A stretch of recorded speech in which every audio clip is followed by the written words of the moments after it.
Alright, there we go, and hello, good evening, or good morning, or good afternoon, like whatever time zone you're watching this from, but I assume for the most part it's gonna be evening, and hey, welcome to another chill stream. So I had way too much fun with playing some Halo multiplayer from yesterday, so I feel like going at it again. So yeah, pretty much just gotta be shooting the shit in some more Halo multiplayer, and this time, and once again, I have Danny and Brian, and BJ is gonna be with us for a little while on this one as well. Yeah, I was supposed to be at work, but my car battery died, so Oh no! Oh yeah, I that's couldn't go there. right. I got a new one now, but at this point it's like, What a crock of taint! yeah. All right, well, you know what?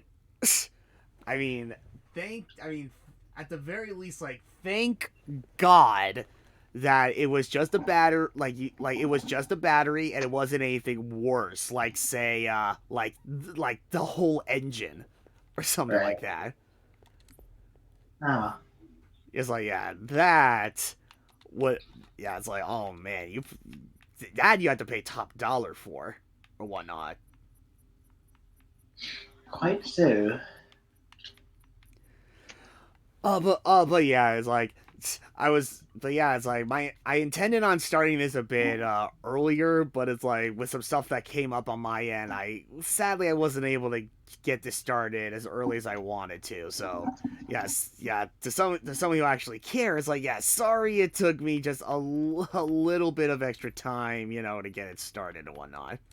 And in case you're wondering, sorry, Link is not joining us this time. What?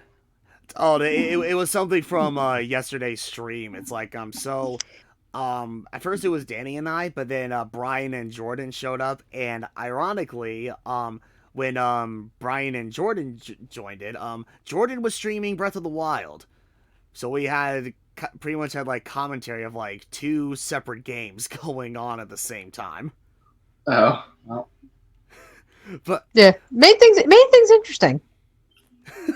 it really did actually. It's like, yeah, a lot of our viewers from yesterday is like, yeah, they got a real kick out of it. So it's like, I'm grateful for that.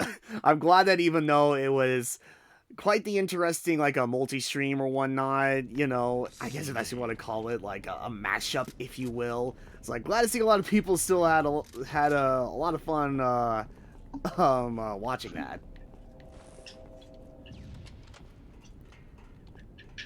But yeah, it's just like, for those that don't know, it's like I'm starting to notice that all this time that I've been playing like online matchmaking in the Master Chief Collection or whatever, seems like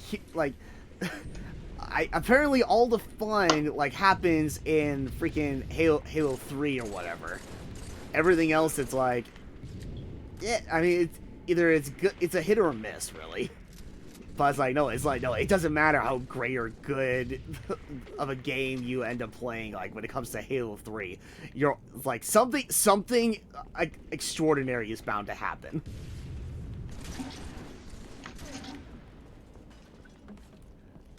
But now it's like, I just gotta get my bearings down with this map, because, yeah, I'm surprised that after all this time of, freaking...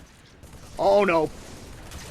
Oh, I'm getting double... Oh, okay, I got double teamed. I thought we said no doubles!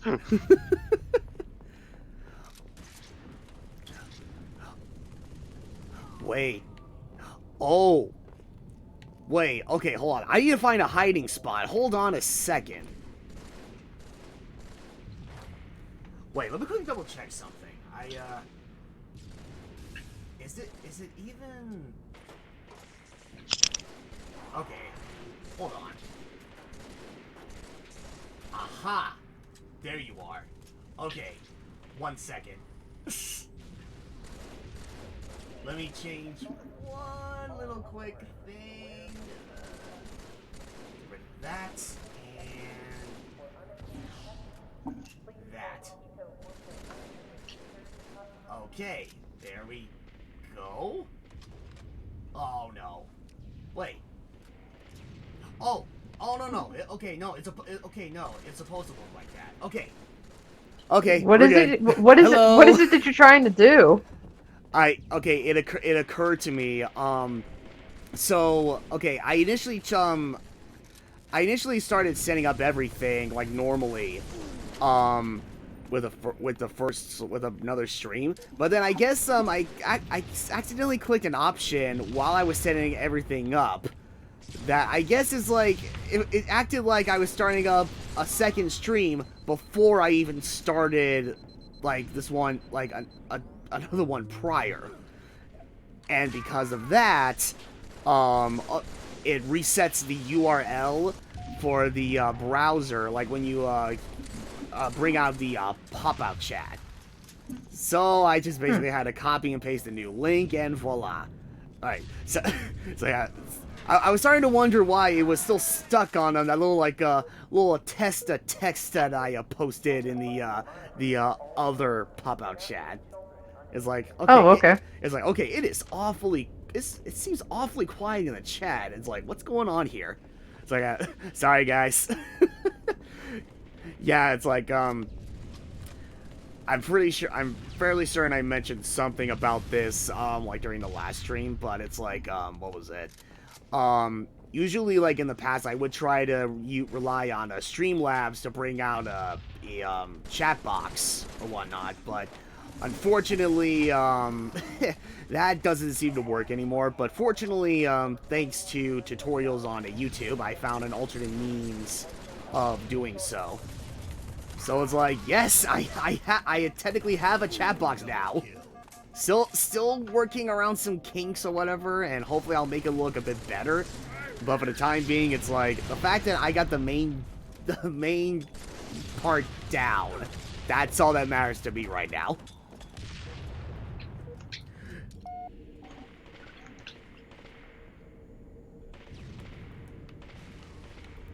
Okay, but anyway, in any which case, now that I can actually see you guys, actually here, let me actually pull this up. There we go. And anyway, it's like so anyway, now that I can actually see you guys in the chat, how have you guys been? How's your evening been treating you so far?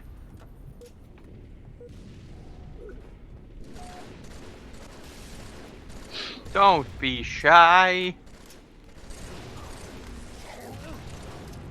Oh yeah, that's right. Like, also, after, carefully, like, listening to, like, the audio levels from, like, the last stream, it's like, I did some slight readjusting with my volume and, the volume from the Discord call, like, to make it sound a bit better. So, I mean, hopefully it sounds a bit better, and and it's like, hopefully I won't sound, like, too quiet, or someone else won't sound too overpowering, or anything like that.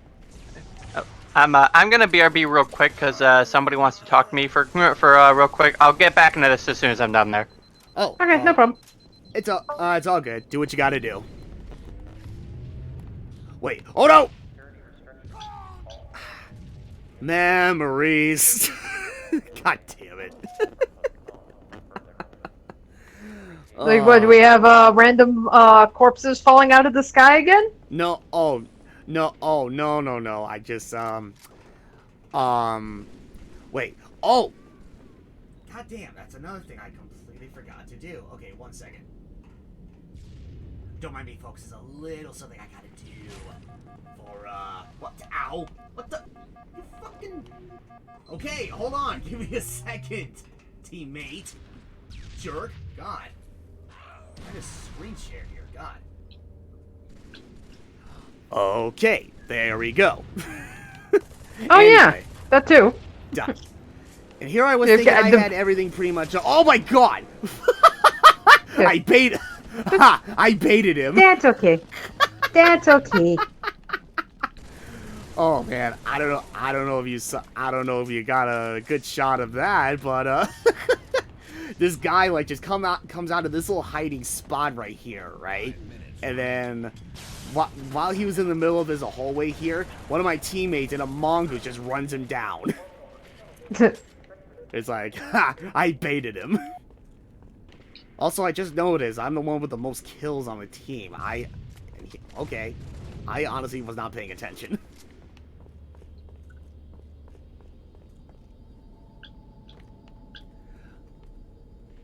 Oh my god, wait, why is the preview looking all... Oh wait, oh no, that's Discord. Right. This is what happens when I said it, like 480p. Gotta make sure I'm not using up too much CPU or GPU and all that fun stuff. Okay, alright, clearly there is nothing here. Okay, I've got to move forward. I'll just go through here. Oh. Oh, what was that? Freaking radar.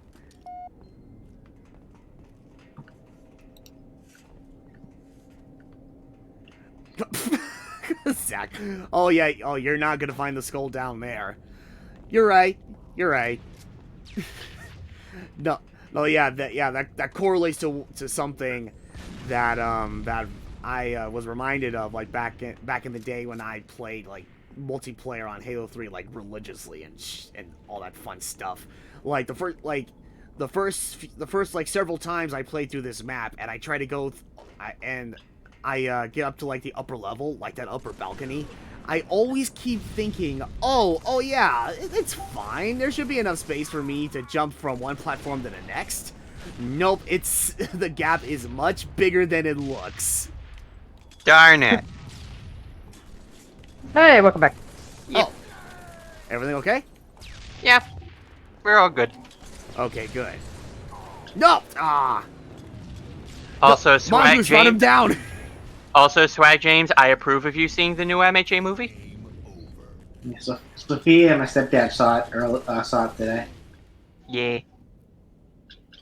I'll see it eventually. Yeah.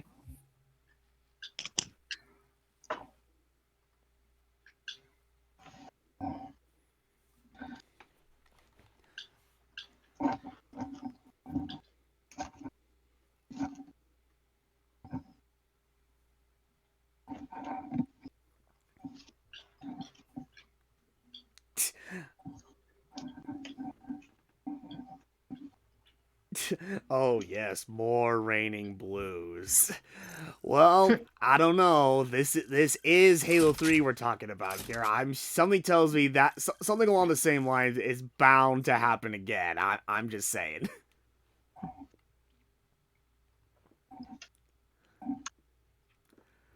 But yeah, for the looks of, for the way I see it, it's like I get the feeling I'm gonna be like for obvious reasons, I'm gonna be messing around most of the time with like Team Slayer and such in Halo 3, and then later down the road, if I feel like changing it up a little bit, I'll probably either go back to Halo Reach, or Halo 4, and maybe Halo 2 Anniversary.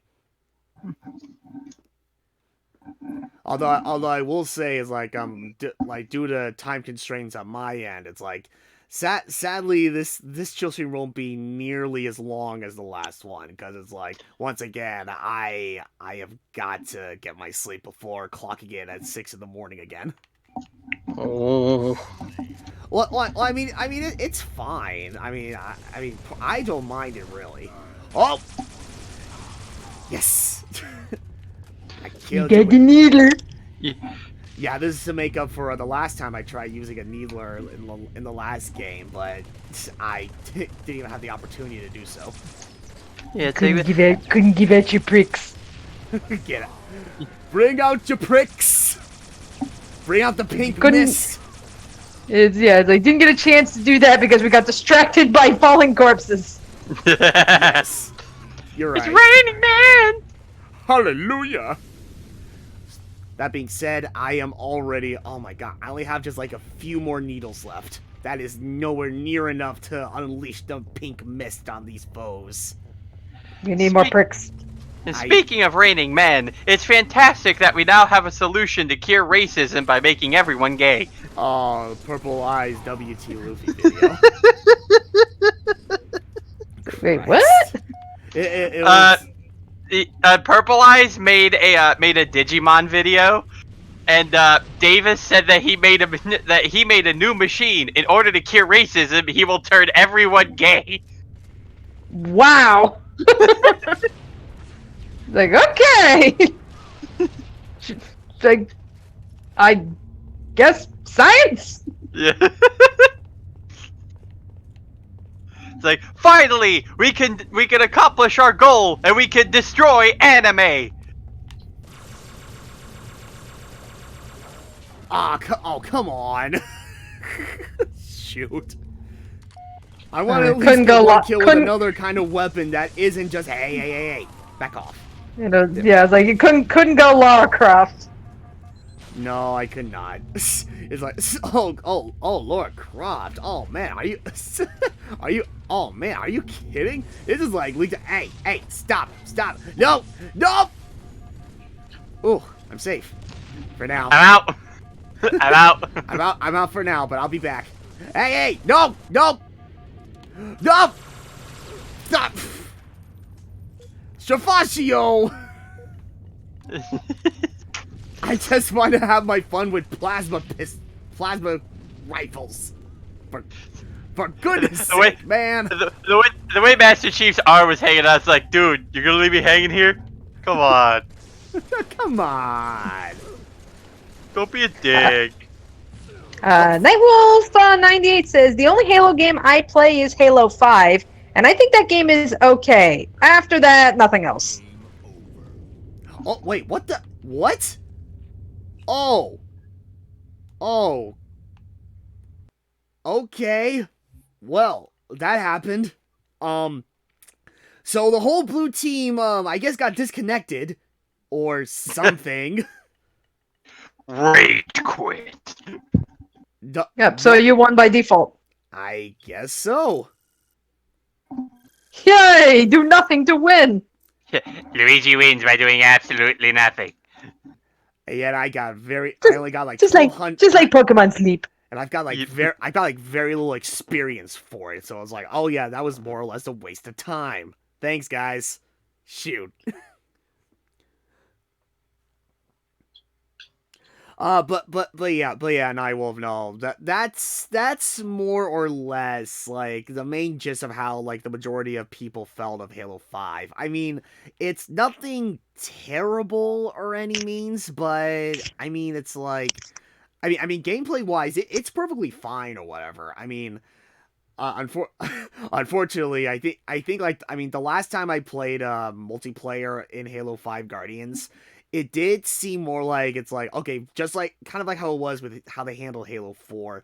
It's like, I think they're kind of amping up, like, the feel for online multiplayer, like, similar to how it was with Call of Duty. Like, I could kind of get the same kind of vibe when, playing online in Halo 5. But on top of that, it was just like, oh man, it's like, the story in general, I mean, it was lackluster, I would say. I mean, I think that's the appropriate term for it, because it's like, oh man, it's like, even after all this stuff happened in Halo 4, it seems like a lot of it just meant absolutely nothing. And but the biggest thing was just their ad campaign. It seems like the people behind the Halo 5 ad campaign and the actual creators behind the game, it seems like there was like little to no communication between the two, because you know when you watch like all these ads for Halo 5, and the big theme was like you know the new character, you know, Agent Locke, he's just all like oh my. It's like, my God, Master Chief, you were once our hero, but now you've turned traitor. You betrayed us all. You betrayed us. You betrayed your country, and you've gone rogue, and blah blah blah. And then another commercial from that same ad campaign, it would pretty much be like reverse. Like Master Chief, it's like, you're truly the enemy of this world, and I won't stand here and let you ruin this, or something like that. And then. And then that theme is not present at all. And on top of that, it's like you would think that, okay, there's gonna be like a big confrontation between Agent Locke and Master Chief. Oh, there is. But it is, oh my god. Yikes. Ooh, I saw that. I got pricked. Like in the face. You took it in the face. It's like if it was just one prick to the face, then that would have been fine. Cause then you would have made my helmet like a makeshift unicorn helmet, and I would have been okay with that. But it's like, wow. Okay, but no, it's like you had it coming out of your eyes. Yeah, it's like yikes. Yeah, that was just rude. But yeah, it's like, but yeah, it's like freaking. There is no confrontation. No, I'm sorry. There is a confrontation. The problem is that it's just so short-lived. After all of this massive buildup from this really big, quote-unquote really big ad campaign from Halo 5, that it's like, well, okay, was it even worth it at that point? Was it really worth it? I don't think so. Swag James asks, why do so many people like to compare this series to Doom? Well, you know, I guess that's actually Space Marine. Well, Pew pew? Well, yeah. I mean, it's like I guess there is like a Space Marine involved in a way. I mean, like Doomguy's armor is, I guess, looks a bit similar to Master Chief's, I guess, but that's pretty much the only thing that I can think of. Like everything else, it's like, I mean, putting aside the fact that it's like, oh, of course, like, you know, Doom seems similar to Halo because it's like freaking, well, they're both first-person shooters, so there's no beating around the bush on that one. But I mean, it's like in regards to like, oh my god. Okay, so he has both a sniper rifle and an energy sword. Alright, okay. Jesus Christ! Okay. Zach Rass says, Microsoft kept interfering what they wanted in the story in major ways, and the Halo 5 we got was supposed to be a Halo ODST-style pre-release sequel chapter to the originally planned Halo 5. Oh, so it was... Oh... So, in a way, Halo 3 ODST was involved, in a matter of speaking. Interesting. And I say that because it's like, I hear a lot of people, say, like, a Halo 5 Guardians, in general, it's like, okay, this is just a boring game in the franchise. And I'm like, okay, I get why. But it's like, oh, no. If I had to, whoa. Okay, all right, you need to chill out with that sniper rifle, dude, okay? I'm just saying. Anyway, no.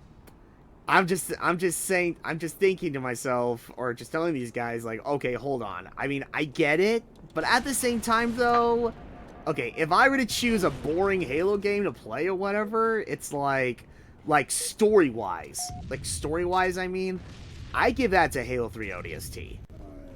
And now I'm hearing this, and I'm just thinking, oh, it's starting to make sense. I can actually see that. Because, like, with Halo 3 ODST, it's like, when you really get down to it, I mean, it's like, don't get me wrong, gameplay in general, it's like, okay, it's obviously, seeing as how it has Halo 3 in the name, you know, you're expecting to see, like, pretty much, like, very identical gameplay elements and such, just like how it was when you play, like, the original Halo 3 game. But, like, story-wise, it's like, there's not too much to it, to be honest. I mean, when you really get down to it, it's basically just, like, nothing. It's like, you're playing, like, 90% of the game. Okay, well, okay, 90%, that may be a bit too much, but pretty much, like a massive, like, portion of the game, it's just going through flashbacks from other perspectives of other ODST soldiers. And then you won't get into, like, the other stuff until near endgame. But that's just about it, really. That's just from what I remember, actually. Okay. Zach Rass says, comparing Master Chief to Doom Guy has a funny history. Way back when, Death Battle did Chief versus Doom Guy, and Chief won. post Doom 2016, even Halo fans admit Chief couldn't win against the Doomslayer. Oh. Yeah, you know, yeah, I remember seeing that video like all that time ago.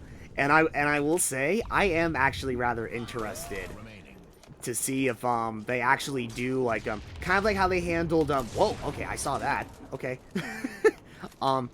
Yeah, just like how they handled like the when they did like a reboot and such for Samus Aran versus Boba Fett. I actually kind of want them to do something along the same lines with Master Chief and Doom Guy. And then Swag. Oh, sorry. Oh no, you're good. Oh, yikes. Okay, that's not good. Anyway, what was that? I mean, cause it's like, I mean, don't get me wrong. I mean, it's like, look, Doom is a very underrated series in the first-person shooter genre. I just can't really say too much about it because I have yet to actually try my hands on it. I do want to try my hands on it, you know, like really soon, if only because of Doom Eternal coming out like sometime next month, and you know, the same day when, say it with me, when Animal Crossing New Horizons comes out. That's why everybody's shipping Doom Guy with Isabel. Wait, Not what? shipping. No! Just best friends. They are doing no... Yeah, they're doing no such thing. There is no... Okay, the only shipping that is going on between Isabel and the Doom Guy is friend shipping, okay? And meanwhile, Doom Guy's like, did I just get friend zoned? What? Oh my god, what the hell? Anyway, Swag James says, I've also seen some people say that Samus Aran is just a bajillion times better than Master Chief. Like, in what regard? Like, as a character? Or just by, like, her abilities and weapon, like, her arsenal of weapons, or whatever? Or various armor that she wears? I have no idea. It's just, whenever I think Samus and Master Chief, I think of Monty Ohm, because one of his earliest animations that he did, like, long before he got hired on the Rooster Teeth, he did an animation called Haloid. And it pretty much is like a Ruby-style fight between Samus and, you know, it looks like it's Master Chief, but it's like some chick in a Spartan outfit or something. But Yeah. it's a really impressive video. And I mean, like I said, this was one of like Monty's like earliest videos, like, because he did that. He was doing the Dead Fantasy series. Like, he was doing that kind of stuff long before Rooster Teeth picked him up. So that's like, yeah. So whenever I hear people like saying, you know, like, who would win, Samus Aran or Master Chief, my mind immediately goes to Haloid, because Monty kind of got that one down. They were pretty evenly matched. Yeah? No. Yeah, no, yeah, you're right. Which is interesting, because it's like, I'm actually kind of surprised that it's like, kind of going back to like the whole talk we had with like Death Battle earlier. It's like, I'm actually kind of surprised that they have not like actually done like a brand new Death Battle with Master Chief and Samus. I don't know. They're one between War Machine and Genos, which I feel like Genos kind of has it. Right. I don't know. Marvel's pulled out some weird crap. Have you seen One Punch Man Season 2? I've not yet. Then you would not be saying that, because Genos got some pretty dumb shit. I mean, I believe it, but still. Yeah. Like, I know Genos has a thing now where if, say, his body split apart, magnets will, like, pull him back together.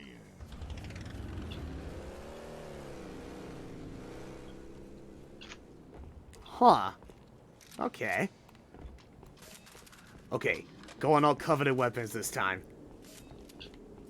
Coveted carbide and needler. Okay, here we go. You gonna be a prick? Whoa, what was that? Oh, laser? Ladies and gentlemen, Ryan is about to become a prick. Again? Oh. There we go. Oh! Yes! I saw that. Oh, hey. Oh, frig. Of course he had the shotgun. It's like Halo shotgun and a sword. Let's see, Magic Crystal Star Girl asks, Death Battle, I'm wondering who would Joker from Persona 5 go up against? Jotaro.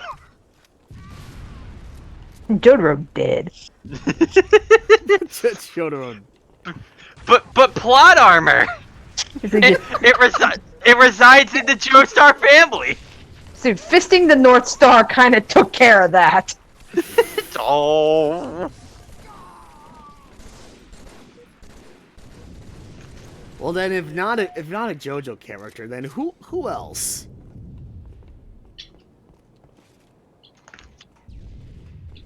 Yeah, I'll find Well, something. Oh, okay.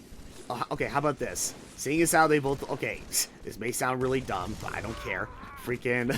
seeing as how they kind of they have, like, very neat masks on, and they're more or less... Oh, god damn it, I did not mean to press that. Seeing as how they kind of have, like, the elements of thieves or whatever, let's have Joker versus Sly Cooper. I think that'd be a very one-sided match, though. Yeah, it's like, unfortunately, I don't think Sly's coming out of that alive when his opponent can literally summon demons from hell the size of skyscrapers. I don't think he stands a chance. Let me look at the chapter in the Thievius Raccoonus that teaches us how to deal with kaijus. Sly, don't be alarmed, but if you somehow get surrounded by a bunch of demons, don't panic. That said, the idea of Joker facing Jotaro is also kind of one-sided because Jotaro, if I recall correctly, can stop time, and that would kind of fuck Joker up a little bit. That too, yes. Tell that to part 4 where he almost died to a rat.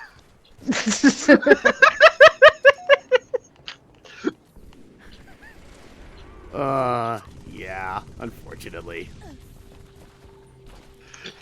Well, Death Battle did bring back Shadow, who died to Mewtwo. Good. that is also true. Shadow's currently 2-0, and that makes me happy. Wait, so Death Battle did two Death Battles with Shadow and he died twice? Yeah, it once is. the First one against Vegeta, he lost. Second one against Mewtwo, he lost that one too. It's like just Shadow, just call your losses, dude. This is the ultimate. Yeah, how many times do you have to die before? Yeah, the funniest part is with the Mewtwo Death Battle, he died by being stabbed with a spoon. Yeah. What? Oh, okay. For a second, I thought you were getting like 2 Death Battles confused. I was literally about to say, wait, hold on. Are you sure you're talking about that one, or are you talking about the Death Battle with Renamon and Lucario? Yeah, no. But it's like, oh no, you're right. It was a spoon. Renamon got killed by a bone. Yeah, Mewtwo just erased his memory. Why am I glowing? That's all it took. Just one mind wipe with Mewtwo's Y form. I still say probably. I mean, admittedly, it's not my favorite fight, but it's by far my favorite outcome was Blanca eating Pikachu.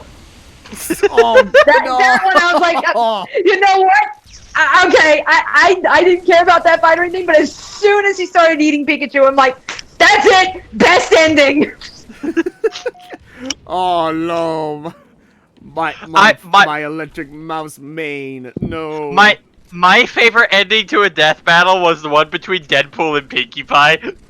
Oh god, yeah, that's a go-to, yes. Yeah, where they're just like, you know what? Fuck fighting to the death. Let's just go to a previous episode of Death Battle and fuck around with their outcome. Say no more, Pig Horsey. On the count of 3, name what your favorite food is. 1, 2, 3, chimichanga! The heck's a chimichanga? Sly Cooper versus Rouge the Bat. Okay, that's a bit more reasonable. It Yeah. is. Well, that's where it's like, yeah, okay, if not Joker, then who else would Sly go up against? I mean, you could always just take the low-hanging fruit and just go PlayStation All-Stars and just put him up against Nathan Drake again. I punched a chicken. Well, I was like, I don't know. It's like, seeing as how we established that Sly Cooper is like a ladies' man, you know, with Carmelita and such. If that's the appropriate name to give Sly in that case, it's like, I'm actually kind of curious to see how it would play out if like a Sly Cooper faced off against a character like Rouge the Bat. Now, see, what would happen is they generally ignore certain aspects of characters that would normally hinder them. Like, for example, Batman, not killing. yeah. Right. Yeah. Oh no! I meant like not in ways that would affect the fight per se. Like as a neat little aesthetic with like their banter between each other or whatnot. Now, see, it's like you just see. I imagine a lot of flirting. Yeah, I see Rouge trying to that's flirt what I'm with thinking. Sly, and then Sly would be like, "Sorry, man, but I'm married." He's like, sorry, I'm taken. Then Carmelita just, readies her freaking blast pistol to kill him again.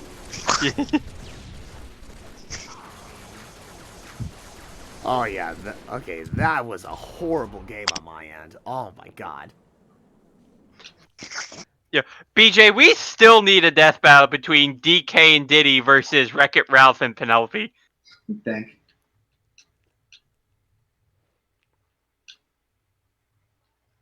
Okay, speaking of death battle, what is your worst / least favorite death battle ever? Oh. I want to say my least favorite was Tracer versus Scout. Really, I like that one. I didn't like that one mainly just because like they build up how Scout is like this fast speed demon type of dude, and he just spends most of the fight just standing around in the crit cola state, just taunting Tracer, and I'm like, come on, that's lame. Well, to be fair, what else could he really do? I mean, Tracer was obviously faster than him. so I would have liked some kind of kinetic action from Scout. Oh, you were saying, I can't. That I can get. Yeah, you were like, saying this was slow paced. Yeah, like I don't disagree with the outcome. I'm just like, this is not the best way to represent Scout speed. Gotcha. Anyway. My least favorite. Spike said least favorite Sasuke versus Hiei. Please tell me Hiei won that fight. EA did win, and that's why it was a good fight. Okay, that's good. Because if Sasuke won, then I would be inclined to agree. Yeah. Many Dragon asks, what about pitting Sly versus Lupin the Third? That could possibly work. I mean, if push came to shove, I would not mind seeing that matchup as well. Because unfortunately, I have not dove into Lupin the Third at all. So I was curious to see how, like if not specifically a death battle with Lupin the Third and Sly Cooper in general, but it's like if it was like a death battle that did involve Lupin the Third, I'd be okay for seeing that. Yeah. Mm-hmm. I know one death battle that while I did enjoy it, I thought the matchup was like extremely one-sided. It was Ace versus Natsu. I'm like, come on, that's not even fair. You're just asking for Ace to die. Wait, who? Ace from One Piece. Ace versus Natsu from Fairy Tail. Why don't I remember that one? I remember Zoro versus what's her face? Urza. Yeah. Yeah, like, basically the whole fight is like, oh, so Ace has the ability to turn himself into fire and cast fire. What's Natsu's ability? He eats fire. Oh yeah, that one. I remember that. Yeah. Yeah. I'm just like, come on, that's not fair. The Bullborb says, my least favorite was the rematch between Superman and Goku, because frankly to me, that fight wasn't necessary. Oh boy. You know they did that because people people still to this day are still yelling about that, saying how Goku should have won, even though it's obvious that he doesn't. Yeah, but I think that's more so his point or whatever. It's like, it's like, yeah, they only did that fight for the sake of trying to appease the fans and hopefully trying to silence all the bickering between. No, that first death battle was wrong. Goku should have won, not Superman. Superman sucks, and the other way around. All that shit. Nope, didn't work. People still complained. Yeah. So it's like when he says like, oh yeah, in reality, I don't think that death battle was really all that necessary. It's like, when you think about it from that perspective, I can understand that. I can agree with that. Yeah. Don't get me wrong. Like both the first and second death battle with Goku and Superman, it's like they were very well done. It's like really, it's like, granted, I know I occasionally rewatch like death battles that have been done previously, but no, I don't really go back to those two in particular like all that much, or if not like at all. But it's like, no, I'm not gonna deny that they were both very well done.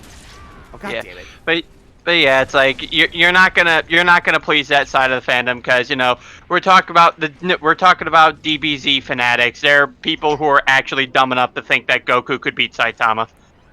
Yeah. Swag Jam asks, who else agrees about Ben 10 versus Green Lantern was extremely controversial? Oh, you mean Green Lantern just straight up murdering a child?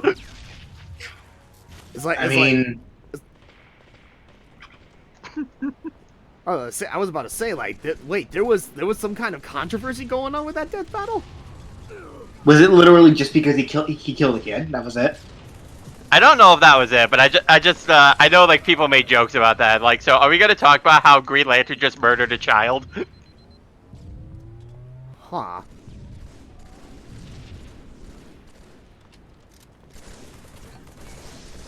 I mean, it's like, all right, look, if a kid was able to turn into like all these these aliens or whatever, and it's like, okay, look, for someone like Green Lantern to not be the protector of Earth or whatever, or it's like, I don't know, I feel like I would be kind of threatened by that, just a little bit. Even if it was a kid. If that was the case, you might as well start up a controversy with the freaking. It's kind of like saying, it's like, okay, are we not going to talk about the fact that they did all this stuff to a little girl in The Exorcist when she was possessed by Satan? Let us never forget the episode of Spyro vs. Crash where Danny predicted Sparks' death. Yep. Seriously. There was gonna be I was literally just joking around, and it's like, yeah, it's like not even like 10 seconds into the fight, Sparks bites it. It's like, son of a bitch. It's like Sparks is gonna. Someone like Sparks is gonna take the hit. I'm just saying. Oh my God, he died! What the hell? Let's see. Go Ninetail says no. The worst was in Death Battle X with Spider-Man versus an Attack on Titan character because they had nothing in common. Wait. Oh, the side series Death Battle X. Oh, okay. Yeah, basically poor man's 1 minute melee. That's right, yes. Okay, I was about to say, I don't recall that death battle happening. Wait a second, when did this happen? But it's like, oh yeah, but it's like, oh yeah, right, Death Battle X. That's right. Well, no, see, like, the reason they did that is because, the ODM gear makes you move around like Spider-Man's. It makes sense if you think about it. Until they start becoming Titans themselves, and then, screw the Spider-Mans. Yeah. We did this Death Battle X because Spider-Man made an appearance in the Attack on Titan manga, or was it the other way around? I don't remember. But yeah. I know there was an April Fool's comic where the Avengers crossed over with Attack on Titan. Oh, did it now? Yeah, like again, it was an April Fool's comic where like the two crossed over. You saw the Hulk beating up Titans, and then the Guardians of the Galaxy came in. Oh my god. Oh yeah, Maniac, you're absolutely right. I strongly agree. That Death Battle X with Cuphead and Bendy. Oh my god, that was so good. That one I believe was made because Rooster Teeth published Bendy and the Ink Machine, so they made that mostly for promotional purposes. Probably. Like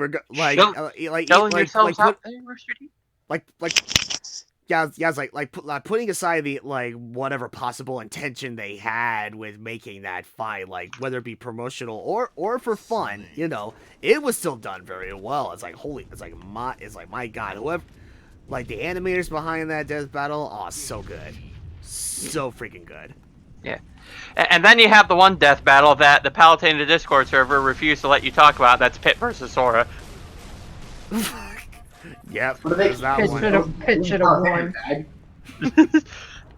It's because seeing as a lot of people there like the Palus, they also like the Pit, so they don't like to see their boy get killed by anime key wielder. But Pit is an anime. It isn't an anime key wielder, but he is an anime. He's anime regardless, guys. Yeah, you're right. Pit's an anime. Did you not remember Palutena's reveal trailer for Smash 4? That was so anime right there with Pit. I'm waiting for Season 2 of that. Season 2. The Forbidden Season. Yeah, they were going to have a very important character arc that was going to develop Viridi's character. Well, damn. Shoot.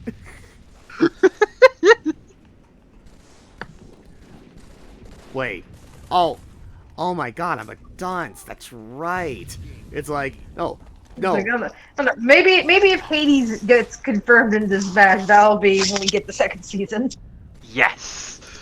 I was like, put aside the Palutena reveal trailer if you're talking about a Kid Icarus anime. It's like, there's those freaking shorts from a Kid Icarus Uprising. Yeah, Palutena was almost overthrown by vegetables. Yeah, it's like, leave cooking to a goddess. Pit, we're going out for dinner. we're going out for dinner. So, what happened? I don't want to talk about it. Are you sure? I mean, I don't want to talk about it. Alright, look, Pit, do you want to go on this date or not? Okay.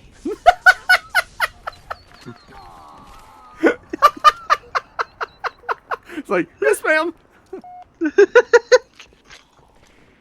I will say though, I also I really like Justin Brider's performance as Pit in that death battle though. It was almost spot on. It really was, because I remember when we initially watched the death battle for the first time, you know, when we did that reaction video, I think I remember saying like, wow, okay, I didn't realize they got I didn't realize they actually got the exact same voice actor who voiced Pit in the games to appear in Death Battle. Yeah, except it wasn't. Well, yeah, you're right. Obviously, it wasn't in the end. I just didn't find out about that until afterwards. Yeah, they got Midoriya to voice Pit. Yes. So it is interesting when they do bring the actual voice actors. Like the guy who voiced Shadow in Shadow vs. Mewtwo, that was Shadow's original voice actor. Like from SA2. Wait. Shadow versus Mewtwo? Wait a second. Hold on. Wait. Hold on. Okay, alright, hold on a second. I'm fairly certain, like, with the death battle between Shadow and Mewtwo, like, Takahata 101 reprised his role for Shadow. Exactly like when Takahata 101 voiced Shadow, with Shadow versus Vegeta. Yeah, because I thought he was being voiced by Takahata in that death battle. I could have sworn it was the original guy that voiced him. Like, I remember someone bringing that up. Yeah, it's like, I'm not sure. Yeah, it's like, I mean, don't get me wrong. As cool as that would be, it's like they sounded very different. Yeah, it's like, I don't know. I don't know if that checks out. Ow. Anyway, Mr. Maniac says, since he's here, BJ, What stream do you plan on doing after Character 50? Kirby hats? Anything else? Something different? I mean, I'll probably go back to Kirby hats. I'll go back to the aesthetic stuff. The mistake stream may have to happen as well. And I know I'm also missing the that video, but kind of thought about it as well. And I was also thinking like, you know, no one actually cares about those videos for the most part. Like, they don't get that many views, so I didn't really feel. So it was kind of hard for me to really be motivated to actually want to make them, and I kind of wanted to focus on working on the actual episodes, if that makes sense. Yeah.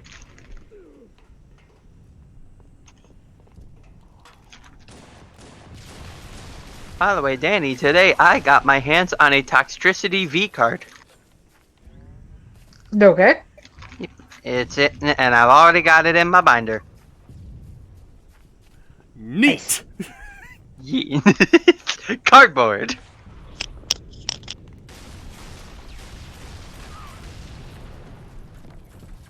Swag asks, did you guys see the Death Battle Season 7 premiere, Miles versus Static? I did I see did. that one. I was extremely indifferent about that fight because I like Miles and I also really like Static Shock. But honestly, I actually was not expecting the outcome to be Static Shock in that case. Not that I'm complaining or anything, but it's like for some reason it was one of those battles where it's just like, okay, I like these two characters, but it's like, okay, hold on. I get the feeling one character is gonna go over the other. Like, I don't know. I mean, again, this was probably just me, like, just not thoroughly, like, looking at what exactly, like, all the details that, Wiz and Boomstick were going over when they were talking about, like, their abilities and such. But it's like, even then, it's like, I could have sworn freaking Miles had that one. But it's like, oh, no. It's like, okay, clearly that shoved me up. There's some that do like end up like that for me, where I'm like, I feel like I swear like this character will probably end up winning it. Then they just throw a big surprise, and they're like, oh, okay, never mind. Okay, alright. I think I am gonna change things up a little bit. Let's see. Why? Brandon. Hey, how's it going, Brandon? Hello. It's Brandon! It's a boy. How goes it? Not bad. It's been going alright. Yep, I'm organizing my binder of cards because I got new stuff put in here. Ah. Alright. I destroyed a guy at our league event. Oh. I'm gonna. Alright, just for just for the hell of it, I'm gonna try to see how I fare when it comes to playing like classic Halo multiplayer, like Halo Combat Evolved multiplayer. You do that. Okay. Go Nine Tails asks, have you guys heard about the bootleg death battle called Cartoon Fight Club? Yes, and I hate it. Wait, Never heard of it. Cartoon Fight Club? Yeah, it bad. There's a reason they call it bootleg. Okay, either So I'm is thinking this- of something else, or yeah, I don't know. Something tells me I'm thinking of something else. So is it just bad or is it meant to be bad? It's bad. I was about to say there is a difference. Listen, I intended it to look like shit. Well, guess what? It looks like shit. It's like I don't know. It's like for some reason I hear anything like a cartoon like battles or something like that. First thing that comes to mind is what was it? A series of animated cartoon rap battles that's been flying around the internet just as of recent. I think I know what you're talking about. Those are actually pretty good. Yeah, the cartoon beatbox rap battles. Yeah, I know exactly what you're talking about. Those are pretty good. It's so strange too, because it's like, okay, look, when you really get down to it, like the way like the script for each one, you know, it's rather cringeworthy. I will say that. But then when you really get down to it, those are some really mad beats they're throwing down there. Like, the person making all these beatbox, the act recording himself beatboxing and such, it's like, it's actually really damn good. So it's like, it's stuck in, like, cringe limbo, I guess if that's a term for it. It's right in the middle of being, like, oh man, it's so good to listen to or whatever, but then at the same time, it's like, oh my god, this is so stupid. And then you have the Devil Artemis universe. Yeah, you know what? That kind of falls under the same category too, I will say. Like, in reality, it's so dumb. Like, the concept is just ridiculous. But you can't help but admire, like, the charm that they put into all those animations. Yeah. So you got yourself stuck in the Devil Artemis universe. You poor soul. Oh yes, with Cell versus movie Sonic. Yeah. No, wait, stop! The internet said the movie was actually good! It's too late, Cell. He's already dead. Like, hey, did you guys know that we have our own ice cream bar? It's crazy! God, seriously, the fact that someone like Kagi Films, you know, like, not just voice like Ben Schwartz Sonic, but also made like a voice appearance in various Cell vs. videos. It's like, okay, that's awesome. Did you know he also voices one of the main characters in the Fire Emblem Three Houses DLC? Yes, I did know that actually. He's also for Pokemon Masters. He's the voice of Professor Kukui. Yeah, it's like Kagi Films. He's done like a lot of professional stuff. So it's like it's really cool how it's like we have these voice actors who, yeah, they provide their roles in like official like stuff, like like Fire Emblem Three Houses or like various other dubbed anime and such. But and then it's like you see them just like regularly, you know, just providing their voices for like other stuff on YouTube. It's like, I don't know why, I can't help but admire, like, okay, that's really cool. Right, and to be fair, like, you know, we're starting to see like people who have, you know, started on the internet, like whether they're just doing like voices for like, you know, be it like, you know, abridged parodies or fan dubs, and you know, we're now starting to see after like a couple of years, we're seeing several people starting to go pro. Yeah, like Rena Chan being one. Yeah, she's the biggest example. She's the biggest example of that. Rice Pirate is another one. Oh yes. Even Lil Karibo, like he's gone in on a few professional roles. Well, yeah, like Lil Karibo, his wife, I know. Technically Kerbifer. Yeah, so, I mean, it's like, yeah, Kerbifer before, you know, he imploded, but but regardless, you know, yeah, these were people that, you know, yeah, in one way or another, they started on the internet and they found a way to breach that gap and go pro. I cannot wait for when eventually we have an anime where Purple Ice WTF is in the cast. Can we have Nuxtaku voicing anime? Please? I would love to hear Nuxtaku in an anime. just give him the script. Just let him rewrite the anime. Let him voice it. Just let him have fun. Say, hello everybody, I am now the new main character and I am about to flex on the entire community. Oh god, I love Nux. I love Nux. I love him. Oh my god. It's amazing how so many people take this guy seriously, and it's like, you're not supposed to. It's like, first things first, what I need for this first episode is for my main character to have himself a gaggle of beautiful anime women. What?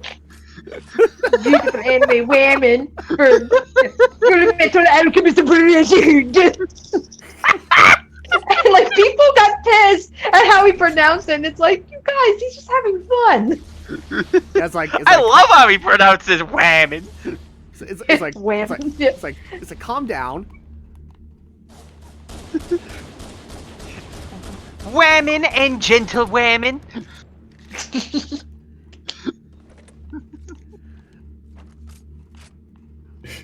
What we? I don't know why. It's like whenever you two like started doing impression of the guy, I don't know why. I feel like oh god, what was that? God, what was that one professor's name from Fairly Odd Parents? I forget. God, what the fuck was his name? The Yeah, I was like, you know which one I'm Crocker? talking about. Yeah, You know which one I'm talking- Crocker? I believe that's his name, yeah. It's just like, in today's episode, I'm going to show you the top 10 best flex from the popular anime. Because as we all know, the top 10 flexes are actually composed by very good parents! Oh yeah, that's him. Yeah. Timmy Turner's dick is bigger than mine. Very good parents! You got that part right about the dick! Sorry, that was from like an old. Oh my god. Rest in peace, Vine. That was one of the classics right there. Oh wow. Oh yeah, Vine. Yeah. Quick question. Which neutral special is stronger? Captain Falcon's Falcon Punch or Ganondorf's Warlock Punch? Warlock Punch. Yes. Falcon Punch is faster, but Warlock Punch deals more damage and has super armor on it. Yeah. It's like I always had the impression, like just by how like the punches felt, it's like, yeah, no, that sounds about right. It's like freaking, the Falcon Punch, it's faster, but it doesn't deal like too much of a punch, if you know what I mean. But it's like with the Warlock Punch, it's like you can feel like how much power is being dealt from just that one punch. Yeah. What about Little Max Star Punch? Well, that's technically the strongest. Yeah. And the fastest. Oh dear.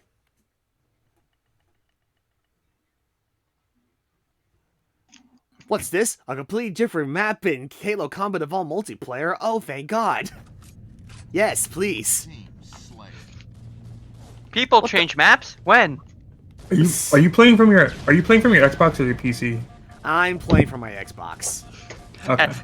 Actually, speaking of the flexings, at the League Challenge, I actually went to a friend of mine. I'm like, so my friend Alex is mad at me, and he's like, why? And I show them my shiny Charizard GX that I have, and he's like, why are you just carrying that around with you? That's like $200. And I'm like, I do it to flex! And he's like, fair enough! What? A card worth $200 and you're just carrying it around? Yeah. Well, it's a Charizard card. Of course, it's going to be worth something. Yeah, that's not a flex. It's a shiny Charizard though. No, that's not a flex. That's a flex.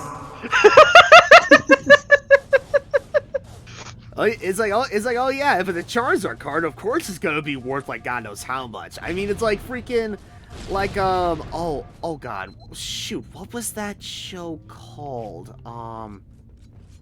What show?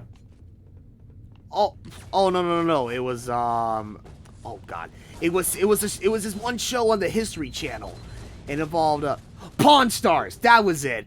Yes, the show Pawn Stars. They actually had a customer come in with like a case or something like filled with like rare holographic Charizard cards, and he wanted to sell this to a freaking pawn shop. But why though? Because he wanted to make some money. He thought it's like he was thinking he would be able to sell these cards at the pawn shop, like on the show, and he would make like hundreds of dollars or more, like maybe thousands of dollars from them. And he probably could have done so, but the fact that the owner, like the star of Pawn Stars, had little to no knowledge of Pokemon is like, no, we cannot take these. I'm sorry. It's like, listen, I would like you to pay off my student debt. Go9tail says, I didn't know this before, but if you press the double square button on the Xbox One X controller, you can change the graphics, and that's very funny and incredible. Yeah, you're right. It's like, yeah, they implemented that, like, wait, like, they did that, like, wait. Oh, Oh, yeah. Okay, you're right. Yeah, I know what you're talking about.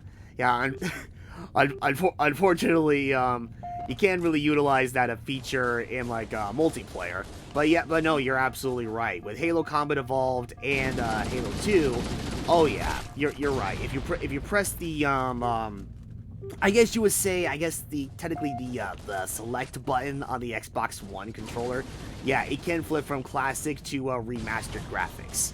And it's like, yeah, that was a very nice aesthetic. I still like it. Though at the same time, I mean, it's like, I still mostly rely on the remastered graphics for obvious reasons. But regardless of such, that's still, even back from when they first initially launched a Halo Combat Evolved Anniversary on the Xbox 360, I still thought that was an amazing aesthetic. It's like okay, that's one way to not just remaster the first Halo game, but also to pay homage to like the 10th anniversary for the franchise at the time.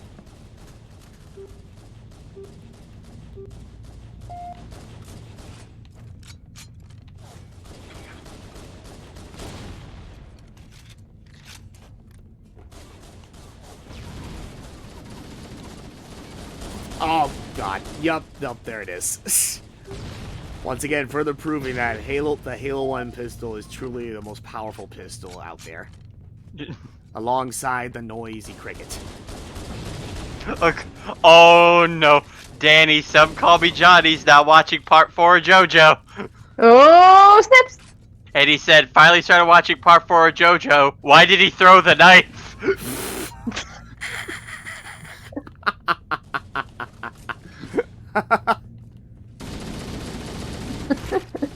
Oh, yes. God, the melee in classic Halo, it's so jank. Oh, there we go.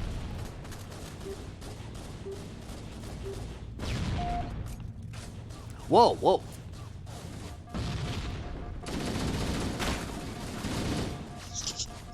I was just about to get the assault rifle too. I mean, rocket launcher. There we go. Rocket launcher. Rocket takes kill noob. Oh, come on! Oh, great spawn! Great spawn! So right in the middle of the battlefield. Yes, it's like, bring. Okay, I'm back in the game. Such as Halo. All right, put me back in. Okay, I'm ready to take him on this time. Where am I?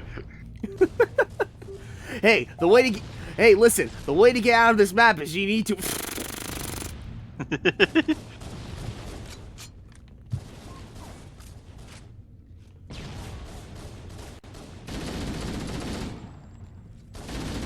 Oh, there we go.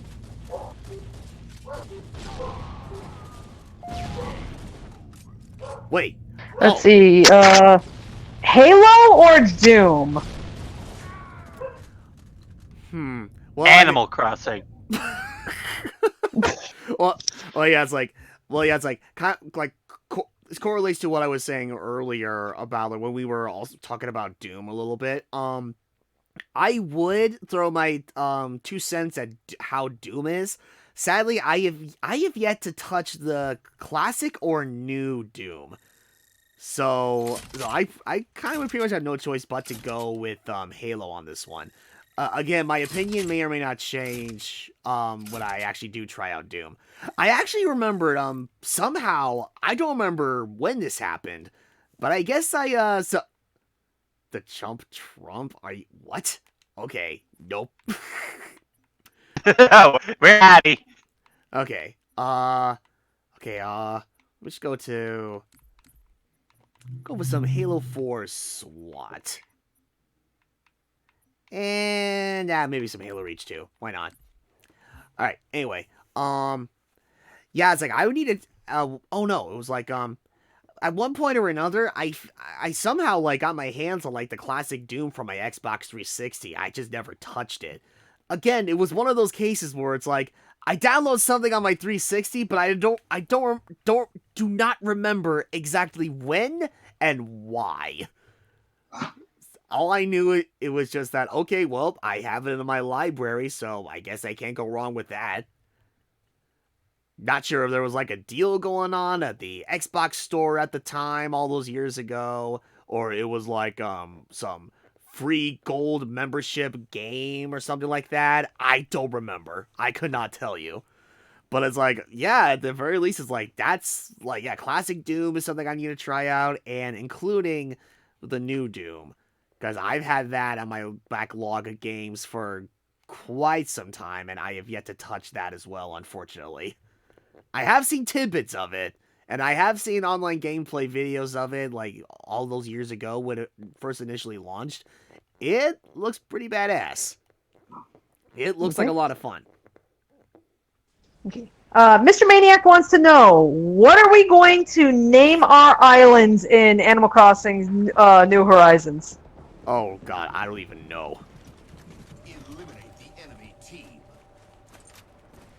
You know what? That's actually a really important question. That's something we got to think about, don't we? Yeah. Yeah. It's like, at this rate, I'm probably just going to default to what I named my town in New Leaf. I know, we'll call it Smashville. You know, it's kind of sad, actually. Yeah. The fact that it's called Smashville and Smash, but there actually isn't enough characters to name it Smashville.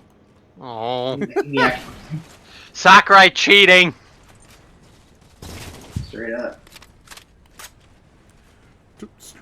straight up. Straight up, freeze! Straight up, freeze! Oh.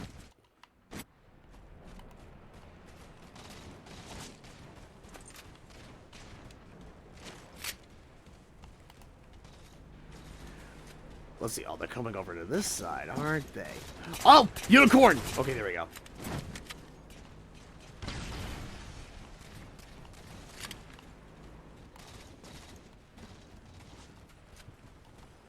Uh-oh. See, Bulborb apparently is going to name his Bagel. And Magic Crystal Stargles, she's thinking she's going to name their island off of, she's going to name their island Moonstar. Like their 3DS. I shall name my island Angel Island, and I will buy myself a Master Emerald.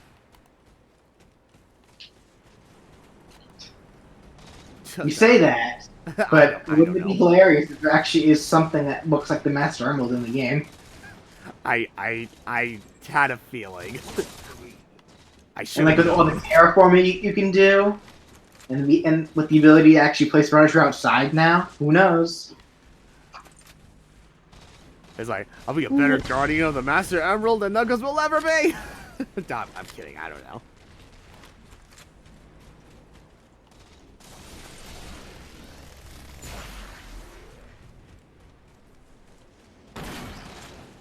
You know what would be funny if Mr. Rossetti would be in New Horizon? I mean, he is.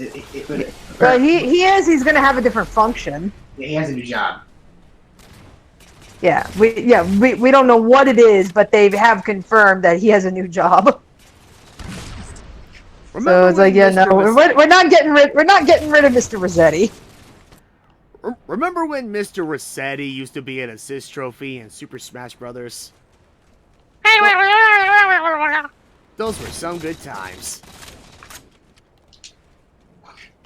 And I'm not trying to be sarcastic or anything. That was, oddly enough, like one of the more memorable assist trophies back in Brawl.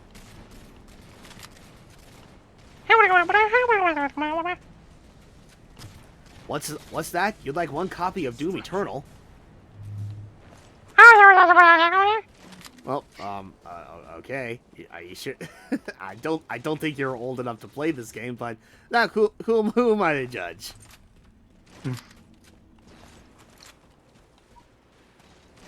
Hi, hello, and what can I do for you today, sir? I would like Animal Crossing New Leaf. Okay then. And Horizon. Oh, you have good taste, I see.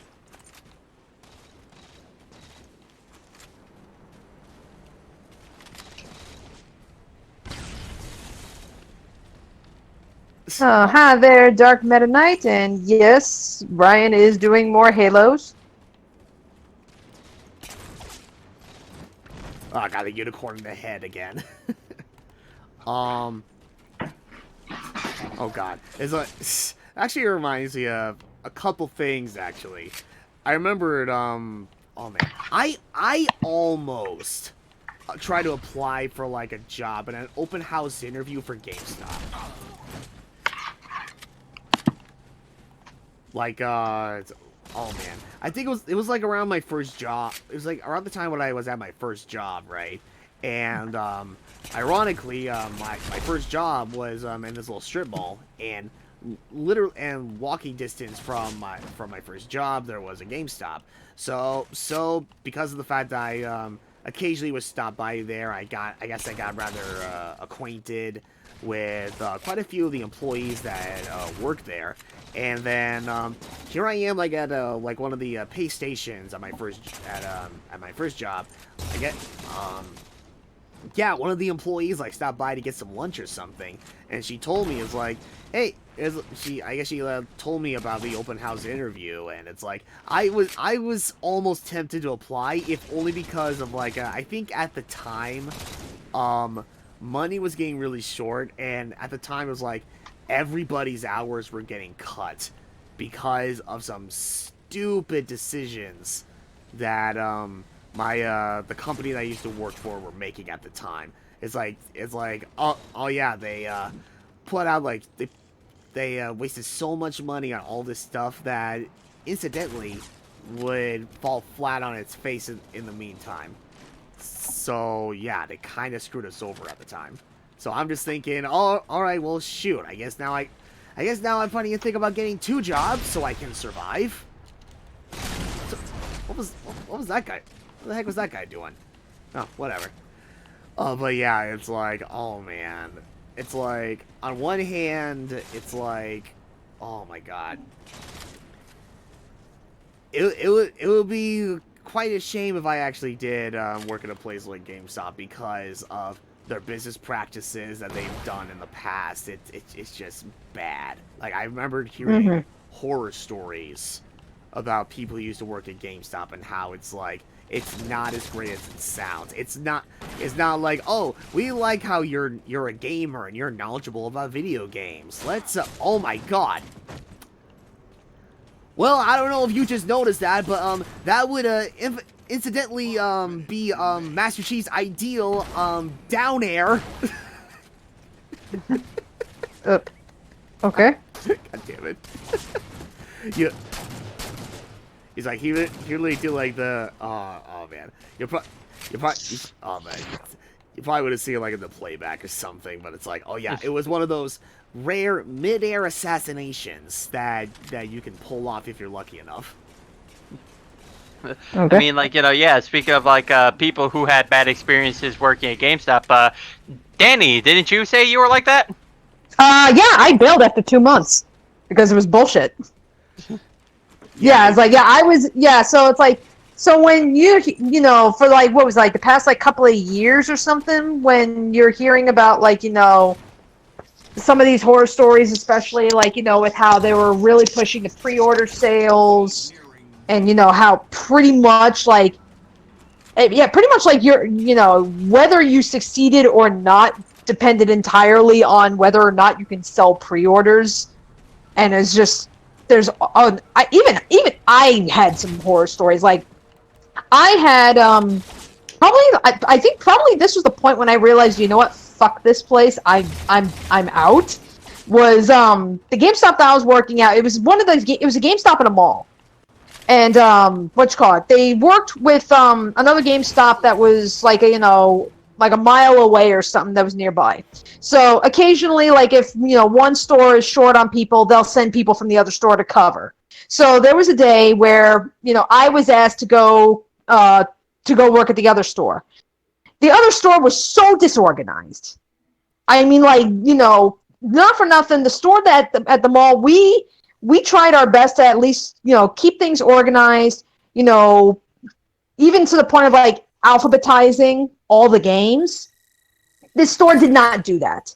So not only was it really difficult to even try and help people find the games that they're looking for, because nothing's alphabetized, let alone it's a store I'm unfamiliar with. But I remembered, like, you know, the customer asked a question, I didn't know what the answer was. So, like, the manager, or it was more like the district manager or something, it was like really higher up.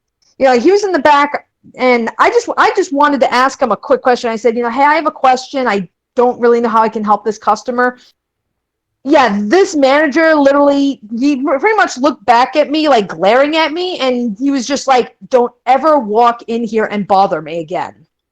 And I'm like, okay, fuck you, dude. Like, pretty much like that was the point when I said, yeah, no, fuck this. This is not worth it. Like, you can't keep your stores organized. You won't even offer to help people. And meanwhile, these are the stores under your belt.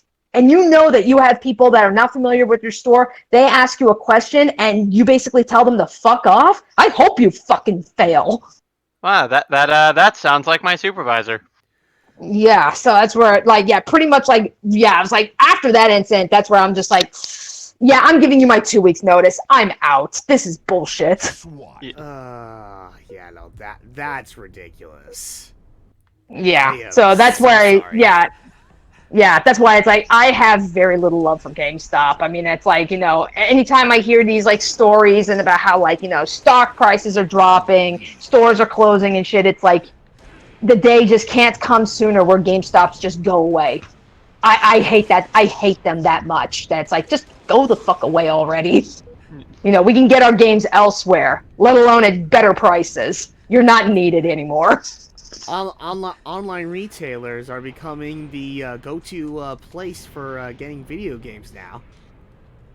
Well, not only that, but I mean, you can also get, I mean, you've got other stores that, like, you know, you've got, yeah, I mean, it's like you've got Walmarts, you got your Targets, you got your Best Buys, like, you know, I mean, they all pretty much sell around the same price, like, both new and used. So, I mean, it's like, there really is no benefit for going to a GameStop that you can't go anywhere else, because a lot of the other, like, brick and mortar stores are adopting the same policies. So you're not really missing anything by choosing to go to a GameStop versus like a Best Buy. You're really not missing anything. And then, like you said, you know, there is always the online stuff.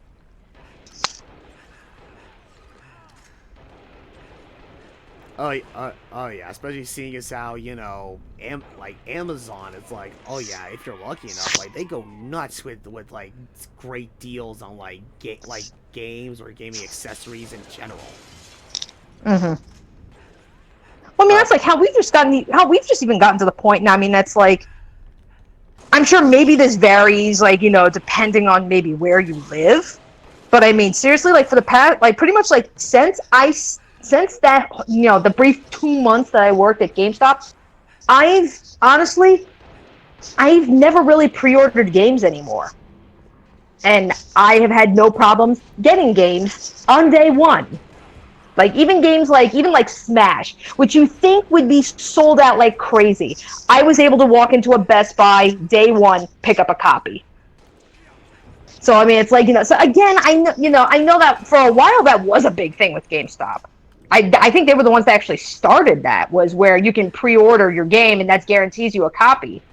But again, every other store's adopted that policy, and, you know, again, this might vary depending on maybe where you live, or maybe what's around you, you know, so if you happen to live somewhere that maybe you don't have the luxury of having all these options, then, you know, fair enough. But, you know, at least where I am, you know, it's like, well, okay, if there's nothing at Best Buy, there was like a Target across the street, a Walmart's down the road, and then all else fails, if I feel like waiting a couple of days, I can always order off of Amazon. So, I mean, it's like, I never had issues getting a hold of games, so I don't bother pre-ordering anymore. I only pre-order games, like, only if it's, like, a title that I know for a fact that I would want to get my hands on, like, on day one. case in point, like games like Super Smash Brothers.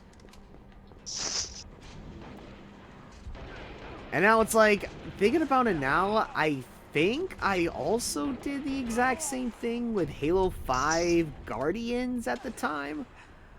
But, again, as we discussed earlier, unfortunately, Halo 5 Guardians had the more lackluster story and such compared to previous titles in the series.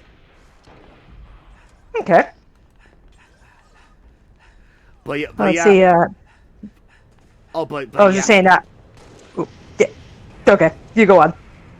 Oh no, I was just gonna quickly say, like, I know for a fact, like, one game in particular, I know for a fact I'm going to pre-order when it becomes available. When Oddworld Inhabitants finally says, all right, well, it's been long enough. We're finally gonna put out pre-orders for Oddworld Soulstorm. Then I'm gonna be all over that, because I know I want to play that on day one. Okay, anyway, go ahead, Danny. I'm sorry. Okay. I was just saying, Magic Crystal Stargirl says, one of the game stores that I like is a game store exclusive to my city. They're really friendly. They help animal shelters find homes for animals. And they have games from the NES to the Switch. That's pretty cool. Nice. Honestly, yeah, because that's kind of weird. Because now, granted, I got to see what's up here in Ohio now, but down in Georgia, the only store that I knew of nearby, at least nearby me, that even carried older games, it was called like Second and Charles, and it's like, I mean, you could go in there and I mean they sell all kinds of stuff, like, games, books, movies, CDs, records, like that kind of stuff, like new and used, like stuff that people have brought in. But it's like, yeah, you go into the game stuff, you can easily find the new stuff, but they also carry the old stuff, and it's like, that's like the only store that I have actually seen where it's like, yeah, you could go in and buy old, like, SNES games. Gain the lead. Huh. Alright. As I know there was like, I know I used to follow this, Twitch user. I believe he goes by, DS Koopa. And, he runs his own, GameStop, like, a store, like, in this mall, I believe. And it's like, yeah, it's like, occasionally he would host a bunch of streams where he would be, selling, like, these, these very vintage, like, gaming, consoles and accessories and games and such at ridiculous prices. And a lot of them, it's like, a lot of the stuff that he has on hand, they're just, like, very rare stuff to come across. Okay. Yeah, that's why I got to see if maybe there's like a Second and Charles or something like in Ohio, at least close to where I live. It would be It would be nice to actually like scour some of that shit. Plus, that was actually where I got the dice for D&D. So if I want to give some more dice, then it's like that's the place I was going. Oh. So BJ, found this for you. Enjoy. I love it.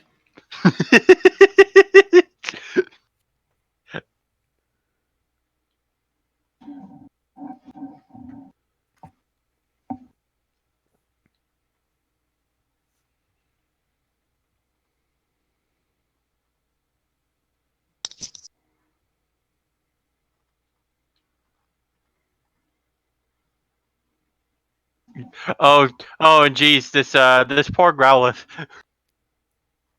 Oh no.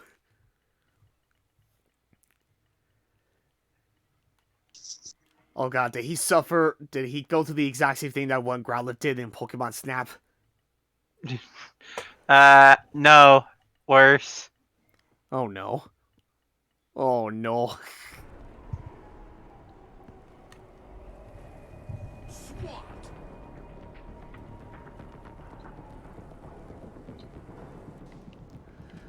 Alright, let's see. I think after this game, I think at that point, I'm just gonna. Whoa. There we go. I'll get myself some water. I saw a tweet from Jordan showing how Mineta is a perverted prick by introducing himself to a girl around 8 to 10 years old and said to her he wonders what she'll look like in 10 years. Yeah, that's Mineta for you. Yeah, he is. Yeah, he's a piece of shit. He doesn't need to exist. Yes. Gotta I mean, it's got- like, I got the idea that's like, yes, he's supposed to be unlikable, but it's like, yeah, it still doesn't excuse the fact that he's fucking unlikable.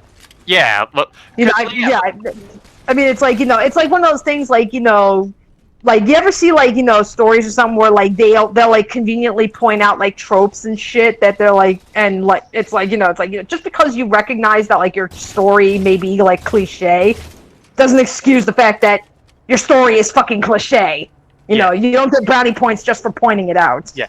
But, like, it is a thing that I do appreciate, like, the thing that My Hero does, because it's like, Mineta is just one of the few characters within the series where he pretty much is there to prove a point that, yeah, these people try to train to become heroes, but that doesn't mean like everyone's reason to being a hero is like a good and just one. Like, Mount Lady is also kind of an example of this, where it's like, she wants to be a hero because, she likes to clout. Okay. Yeah, and like Mineta is like he wants to be a hero because he thinks it'll get him laid.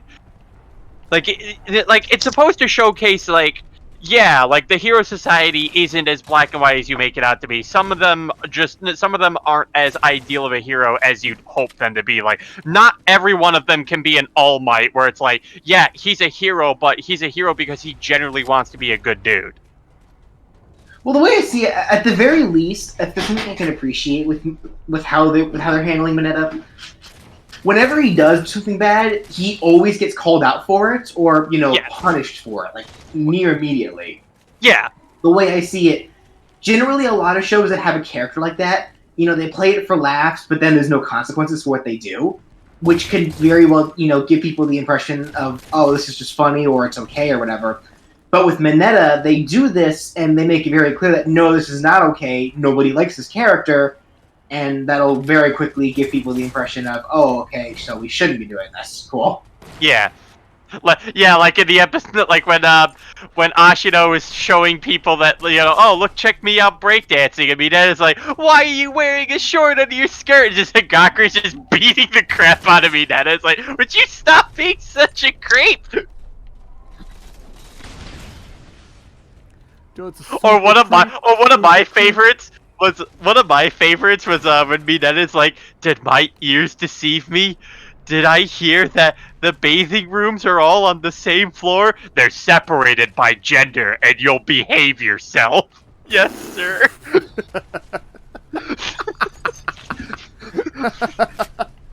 Like, Aizawa's like, yeah, you stupid grape gremlin, I thought ahead. It's like, damn it.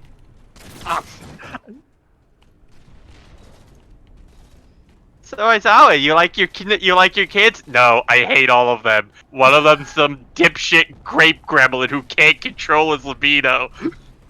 Oh my god. He's literally only in the hero course because our thing to test our entrance exam is bad. Yeah, like Aizawa even admits, like, yeah, our entrance exam's kind of bullshit. It's the reason why Shinzo couldn't get into the hero course. Yeah, it's like, and like I remember I saw something where the creator even talked about how, like, a lot of people question how the hell Mineta even passed that course, and he brought up how the course involved simply incapacitating the robots, not necessarily destroying them. So Mineta's quirk was perfect for that because he can just stick the robots to walls and crap, and that got him points. Yeah.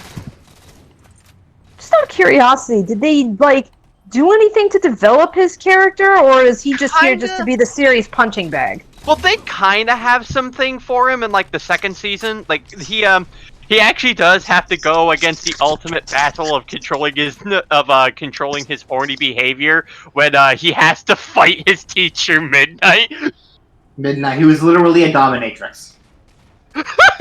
Oh wow. No, Daddy, you'll love this. Her quirk is that she radiates a pheromone that puts people to that can put people to sleep. And the best part is, her quirk is even more effective on dudes. Wow. Like- Yep. Like, she is basically what would happen if Bayonetta became a superhero. The thing is, though, it radiates from her skin, so she very purposefully wears very revealing clothing just for the sake of it being more effective. Like there was even a whole plot point where her original hero costume had her wear near nothing, and because of that, they needed to change some laws around to make it so that hero costumes needed to be more appropriate. Yeah, like here's what she looks like. This is Midnight. And her weapon is a whip. Yeah. Literally because of course. She owns it. So like, One of my favorite lines from her though is like, one of my favorite lines like from the second season is like, so you're both hoping to drop out of the competition. That turns me on. Christ. That's right. well, she's very deliberate about like she's I forget what the freaking term is called, but she effectively does what she does what Mai Shiranui does. In Kunoichi? SNG. Sorry? The Kunoichi style? Yeah, like where she takes advantage of the fact that she is sexy, and will and that's how she fights villains. Yeah, she's the R-rated hero for a reason.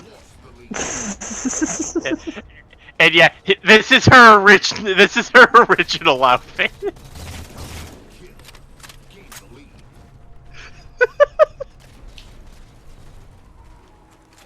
Oh yeah, it's like, oh, we're gonna need to make some amendments. Yeah, I could see that.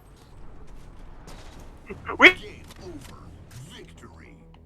You know, it's the typical thing where it's like, oh, there's her boobs are only hoisted up by a belt. It's like that boobs do not work that way. Trust me.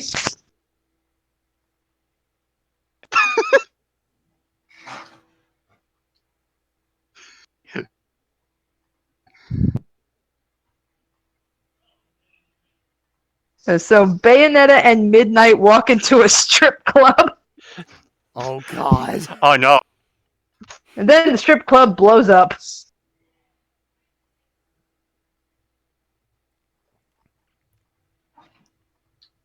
Like too much cuteness.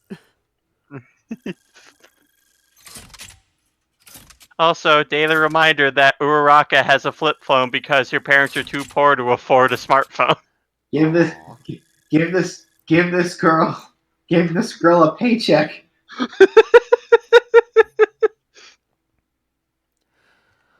Ooh. Okay. Alright, 1 second. I am going to take 5 for just a little bit, because like I said, after that last game, at the very least, I need to get some water, because my mouth is starting to get a little bit dry. So I will be back in just a moment. Okay. No problemo.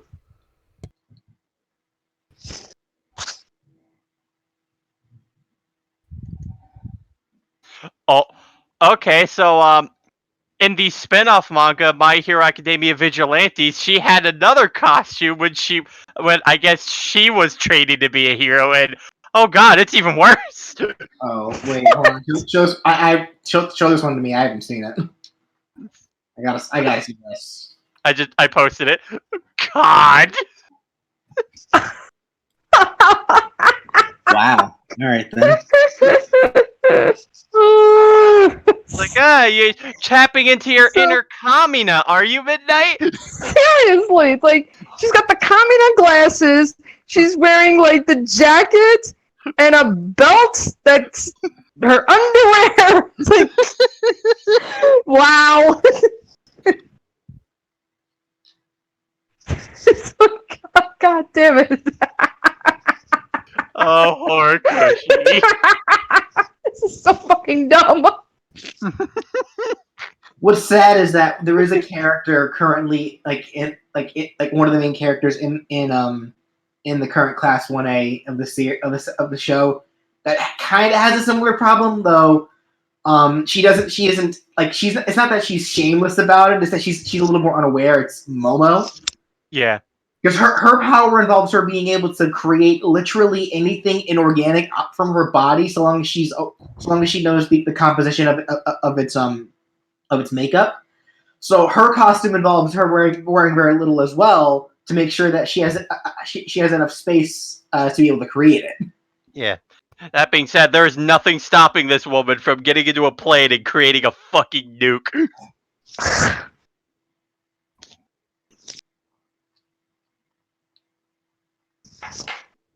Yeah, whereas Midnight's deliberate about it. Momo is more like she grew up. I wouldn't say sheltered, but like, what would you say, Brian? She's a rich girl. Yeah, she's a rich girl who lived most of her life in a mansion.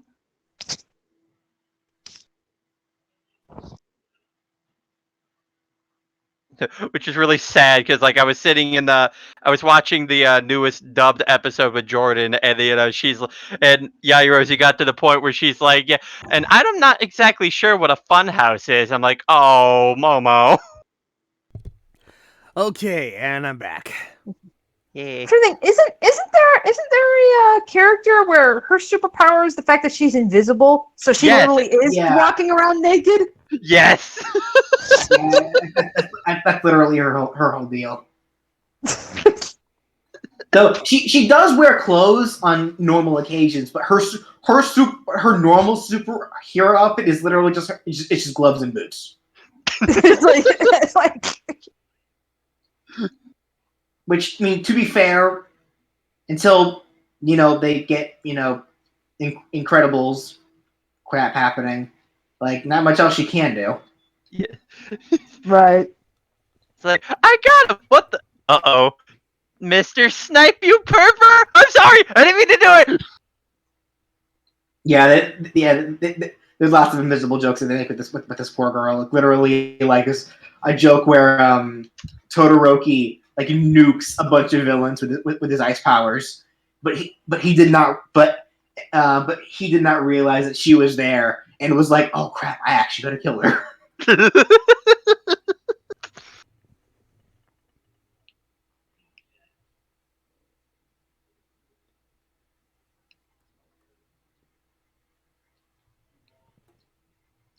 So meanwhile, back to Halo. Oh yeah, there we go. I tried to do a little quick something first before I did anything else. Okay. Before I switch back. Yep. Okay, let's see. Okay. Alright, you know what? I'll do this. Alright, take a little break from SWAT and yeah, let's go back to some more like just some traditional Slayer on here. I'm kind of in a dual wielding mood. Wait, oh, whoops. I just realized I should probably check Halo 2 Anniversary first. Oh, and get rid of that, get rid of those. There we go. Wait, what the? Okay, uncheck reach, okay? I've already taken a little break from you. Okay, there we go.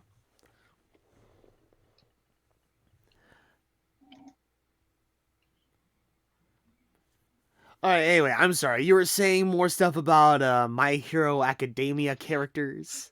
Yeah, we were talking about how Hagakure's whole shtick is that, hey, look, she's invisible, so we can make all the new jokes we want. Yep.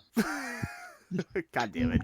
Bulborb says, I'm surprised how much of a damn good breakdancer that Mina Ashido is. I'm not. I mean, she's already proven she's very athletic, so her being a breakdancer doesn't surprise me that much. And then Ryan, Magic Crystal Star Girl says, can I just say that I love your Pokemon Snap Let's Play. I think I've watched those videos about 4 or 5 times. Oh my god, really? Oh. Oh, dang. Hey, Nintendo. Where's Pokemon Snap 2? Please, for the love of God! I mean, for fuck's sake, you could just make this a another fucking mobile game. Put it on a cell phone and you're just taking pictures with Pokemon in it. I mean, for fuck's sake. I mean, The technology is there. I remember actually in college, Lindsay and I were actually thinking of like a nifty concept that they could have very easily do with Pokemon Go, and it would sell like hotcakes. Like pretty much make it like the first game, but then add a concept of multiple islands. So like bring the idea of like instead of there being just one giant island with multiple sections, make multiple islands with lots of sections, and have each island like end with you catching a legendary Pokemon, or not catching. Well, I guess catching in a sense, but something kind of like that. Okay. Could you imagine like going to various islands? One island like may end with you like snapping a picture of Lugia, and it's like an island that has mostly water Pokemon. Like it's like maybe you're like in underwater caverns and stuff like that. I don't know. I think that'd be a really neat concept. Yeah, it's like they've got the technology to do something interesting with it. So it's just like seriously, yeah, Nintendo, really, they really do. This is easy money, dude. This is easy money. It's like since the moment the Wii U came out, they had so much potential for whipping out a Pokemon Snap 2, and yet it never crossed their mind somehow. Okay. Slime James says, I feel like one of your guys' best Let's Plays is Sly 2. Oh. Guys. Oh, hold on, BJ. Mr. Maniac wants me to show you the fan art he made of me. But Okay, but it's like real talk. It's like, oh man, it's like, look. I know I like keep apologizing and all that such for like all the delays and such when it comes to finishing up Sly 2 and all this other stuff, but it's like, no, it's like, seriously, you have no idea how much that means to me, because I've been trying so hard, like, for, oh my god, like, for over a freaking year at this point to get this playthrough finished, and, but putting all of that aside, it's like, I think it's safe to say, like, out of all the playthroughs that I've ever done on the channel, I think I put the most time and effort into trying to make this one stand out like the most compared to other playthroughs I've done, and overall just try to have the most fun with it. So no, it's like, no, seriously, it's like just hearing that is like it means like a whole lot. Like, you have no idea. So I appreciate you. Thank you. Yeah, and Many Dragon says that he liked the Oddworld Let's Play. Really? Oh wait, like Oddworld Abe's Odyssey or Oddworld Abe's Exodus? Or both, like, I don't know. I mean, it's like, I wouldn't blame, I mean, thank you, first of all, like, but, like, it's like, oh man, it's like, oh god, I'm so flustered right now, it's like, I can't even focus. That's okay. I mean, it's like, no, I don't mind the compliments or whatever, but it's like, oh god. Oh man. Oh, wait, oh yeah, that's right. Here, let me do this. Anyway, so yeah, BJ, there's the fan art that Mr. Maniac made of me.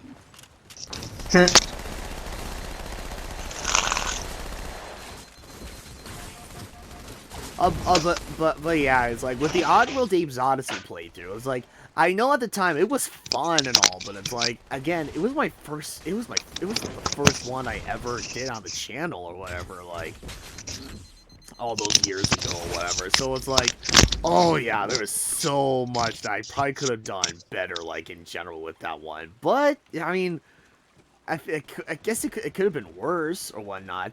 But then we get into Abe's Exodus, like the one Oddworld game like out of the series that I had the most fun with, and it's like, oh yeah, you're goddamn right. I'm gonna try to have a blast like handling that playthrough as well, because it's also a really fun Oddworld game.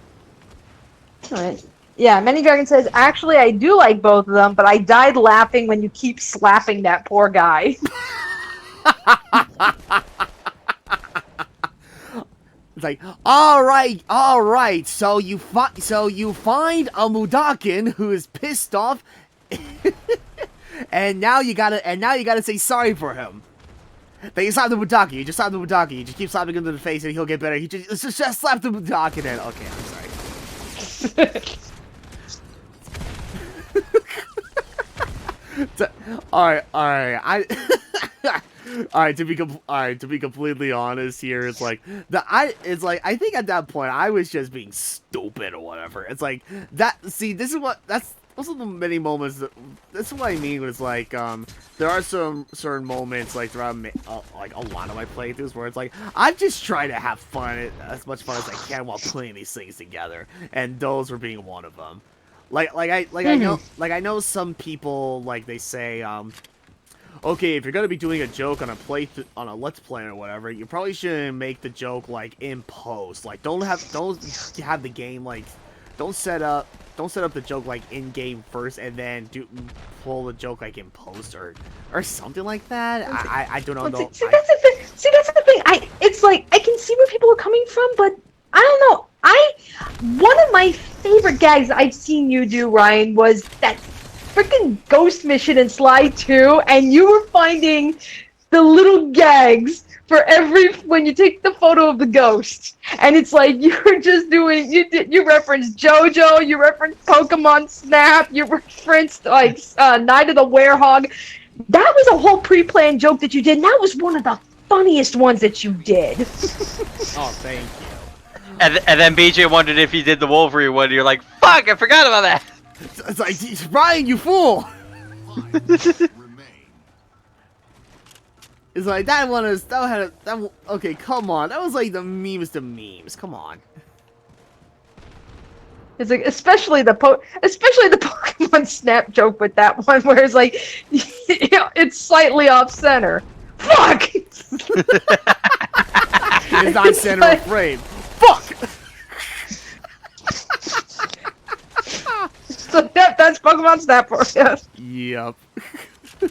If I've learned anything from trying to get like a clear, like a center shot of Dratini during the initial playthrough, but it wasn't technically in the center of the frame because the cursor was like Dratini was wrapped around the cursor, so it didn't count. That was some bullshit.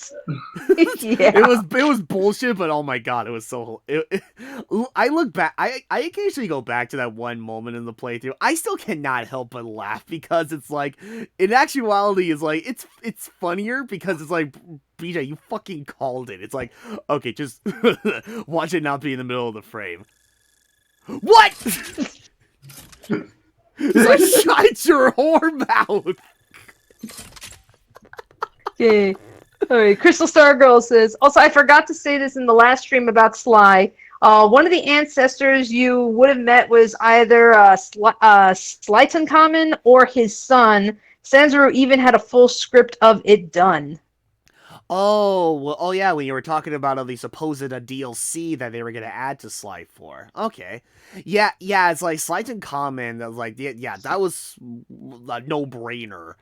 Like, if you're familiar with, like, the Cooper family line or whatnot, it's like, oh, you see, like, one of, Sly Cooper's ancestors in Egypt? Oh, yeah, Slyton Common, as we first seen in, Sly 1, when, Sly got the pages of the Thieves Raccoonus from his Ruby, and from there, he learned how to turn invisible.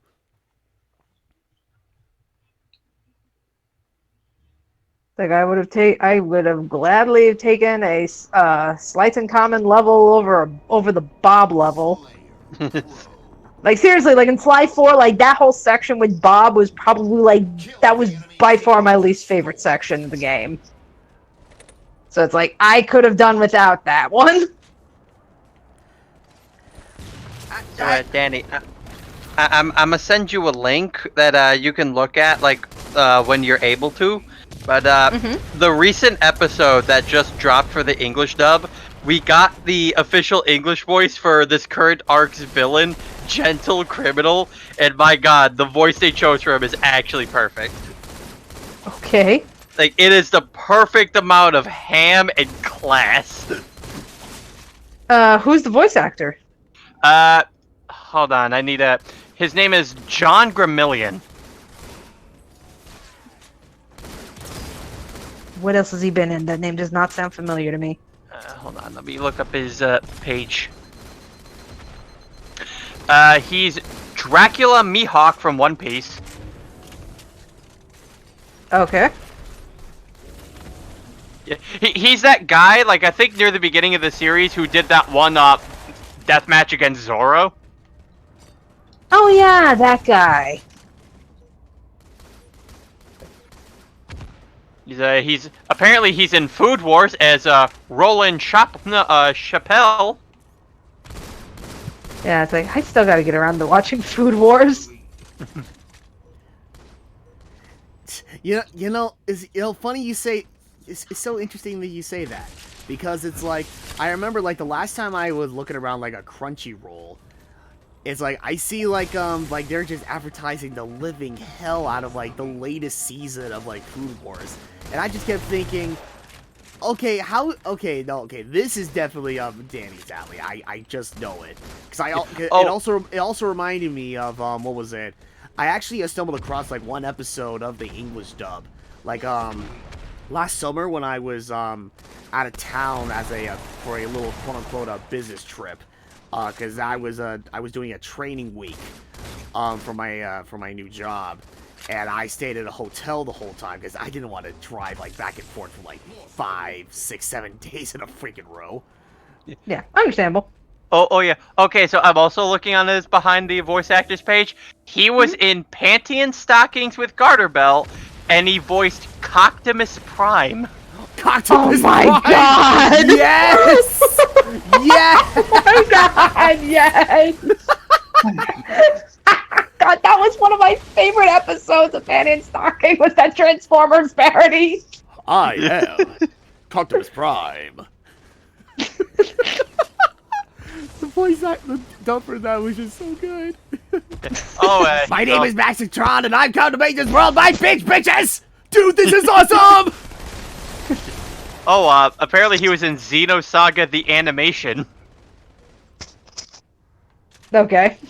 Yeah, he was Albedo, Piazzolla, and Gaigun Kyukai.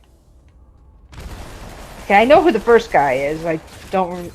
The second guy must have come in one of the later games. 'Cause I only played the first Xenosaga game, and I know Albedo was the villain of that game. I never got around to playing episodes 2 and 3, so I have no idea. And Full Metal Alchemist, he's Law. Is that original or Original. Brotherhood? Okay, God, it's been a long time since I've seen original.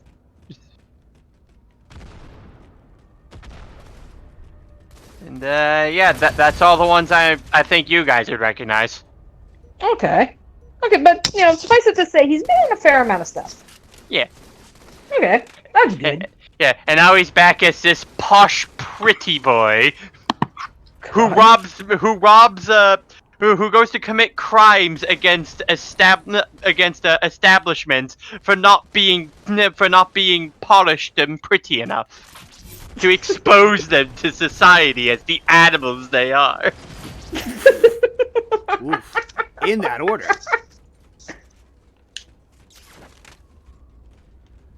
Hey, you! Get down here.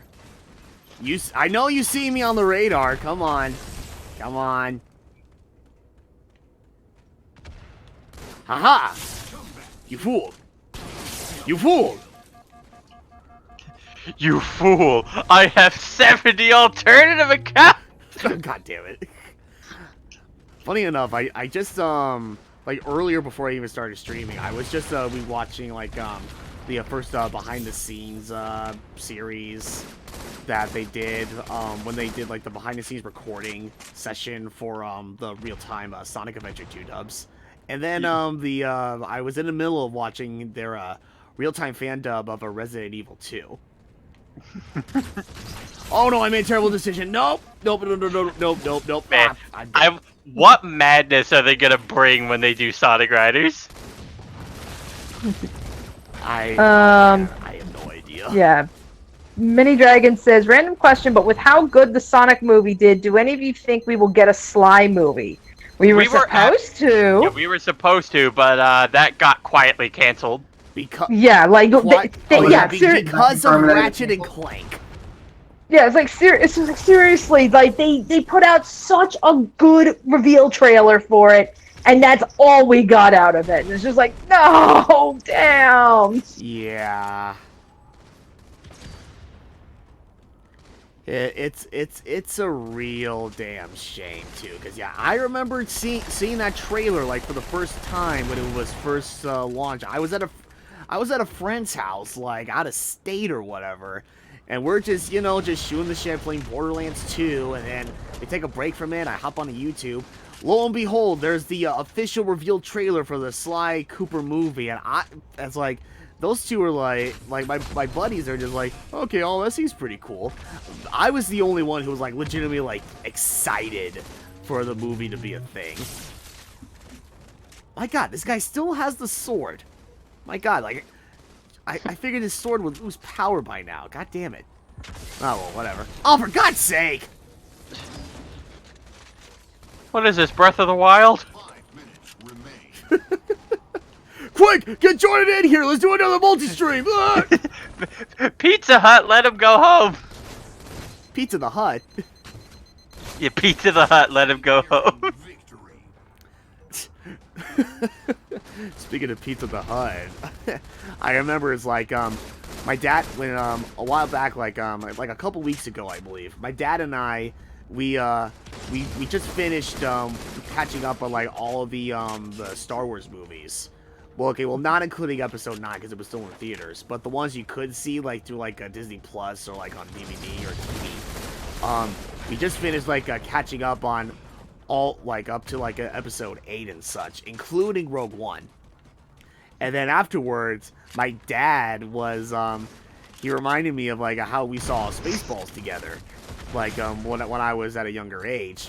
And so we tried watching Spaceballs again afterwards. And to my surprise, he stopped like at the very beginning of the near the beginning of the movie, because he's like, okay, no, I can't. This is just too weird for me. But And it's like, wait, but we saw the whole thing together like a couple times in years past. Like, what makes you feel this way now? yeah, really. Let alone it's a classic parody. Yeah, really, it is a classic parody. Yeah, I mean it's like Mel Brooks is pretty much guaranteed comedy gold, and oh man, he's made a lot of really good parodies. Oh yes, he really has. Suck. Yeah, Suck. and it's like Suck. yeah, it was like Spaceballs is hilarious. Young Frankenstein is hilarious. But even like when you look into like some of like his more original things, even those are really funny. It's like, I know a lot of people are like hit and miss on Blazing Saddles. I think Blazing Saddles is like one of his best ones. And crazy as it sounds, it is because of the racial humor. But it's just because the way Mel Brooks went about it, he's not trying to be mean-spirited. He's using, like, racial stereotypes to kind of poke fun at them at the same time. Like, it's like, really, guys? It's like, the whole point, a big point of the movie was the fact that, like, it's supposed to be, for those of you who've never seen Blazing Saddles, so the most abridged summary that I can give you of Blazing Saddles, it's a parody of a Western. And it's, okay, you have, like, gang of cowboys, they're wreaking havoc on a town, and the town needs a new sheriff. Well, the sheriff that ends up coming in to help this town is a black guy. So a lot of the humor behind this movie is the fact that, like, the townspeople just cannot seem to wrap their head around the fact that they have a black sheriff. Meanwhile, you got, like, Gene Wilder, who's his partner, And the two of them are just so goddamn funny because like it just gets to the point where of course they realize this is stupid, but even just gets to the point that we're just gonna freaking roll with it. Like there was like a point where I think it was like they were going up against like some of the gang cowboys. And I think it's like Gene Wilder, he's like, hey, look who I got. And he pulls up the sheriff and he just goes, hey, where are all the white women at? And this sets the cowboys off. And it's just like, my God. It's like they actually use that humor against them. So it's like, Mel Brooks is like one of the few guys that I think like I actually really respect. Because like I know there's a lot of people that they don't, I understand if racial humor is not your forte, totally get that. And unfortunately, there's a lot of people out there that cannot do it well at all. Mel Brooks is one of the few people I feel who can do it well, but he's been doing comedy for a very long time. So he kind of knows what he's doing. Gain the lead. Okay. Oh, wait. Yeah, meanwhile, it's like watch a movie like History of the World Part 1. And it's like, there's like a whole segment, like, it's supposed to be Mel Brooks making fun of points of history. And I mean, like, they get to the Spanish Inquisition. Very bloody history. And they made it into a Broadway musical. It's like one of the best parts of the movie is this song that he sings about the Spanish Inquisition. Oh my God. I was like, hell, the producers, that's actually a Mel Brooks movie. And the whole point behind that movie is these two guys, they pretty much, I guess come to a realization that, I guess in some way, you make more money by making a flop on Broadway than you do a hit. So they try to make like, okay, what is a guaranteed flop? And, it ultimately in the end ended up becoming a big hit because people ended up taking it satirically. But I mean, the Broadway play, I shit you not, was called Springtime for Hitler.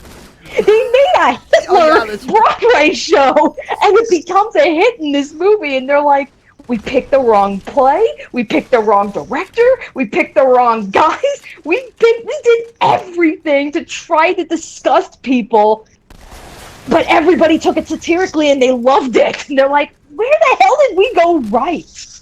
Yeah, really. It's where it's like, again, that's just the beauty behind Mel Brooks.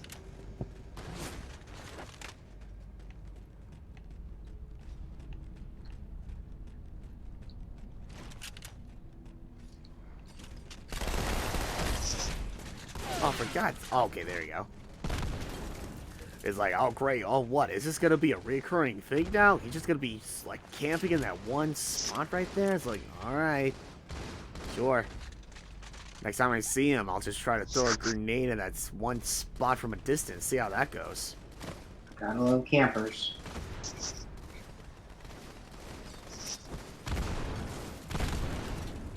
Oh, no. Well. Okay, no, that didn't... Okay, no, that is not a suicide game. A grenade threw me off. Oh, hello. DJ, the Ultimate Assault is Real 30 is out. Alright. I'll Yep. watch it later. Yeah, like these people are being rude. What else to do? How dare they? Oh, no! I got... Ah, shoot. I looked away for like a split second, and that's what cost me. Wait. God damn it. Okay, the fact I have no kills needs to be rectified right freaking now.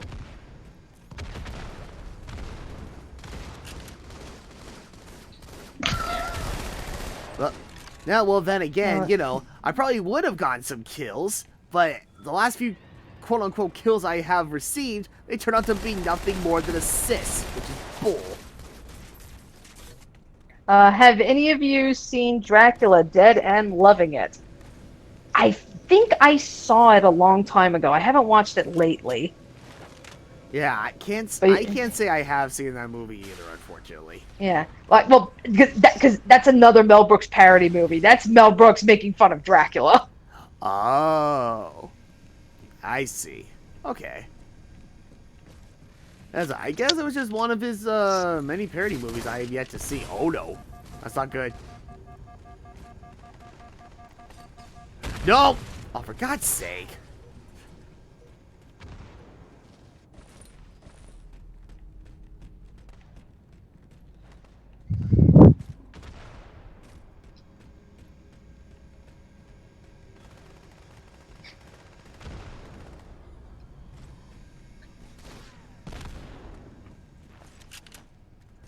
Look, I just want one. Just one. That's all I need. Alright, you know what? Here. I'll even try using the assault rifle alongside my battle rifle, okay? Come on. I need this. I need it. I need at least I one. need it. What the? Hey! What the? Oh no! Oh, come on! Another assist? How? Alright, you know what? There. Finally! Good God!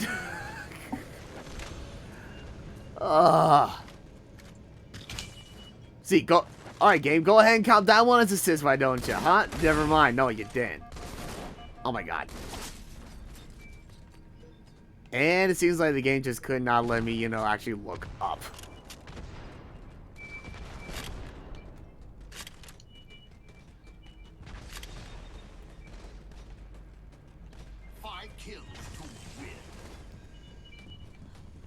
Huh.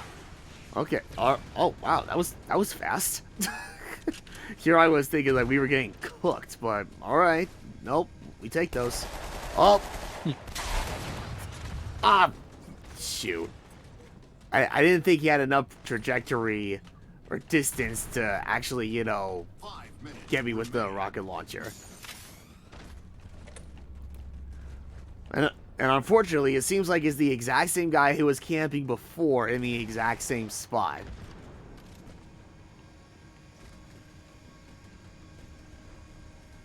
Alright, let me try this. Got him! Wait, what? What? I'm sorry? Wait, What happened? there were two people camping there. I thought there was only just the one. But no, it's like I unintentionally got baited. What the hell? It's bring your friend to work. Oh. Yeah, it was bring your friend to work day. I want to show him. No, it's okay. No worries. We won anyhow, so it's like it's all right. It was all for naught.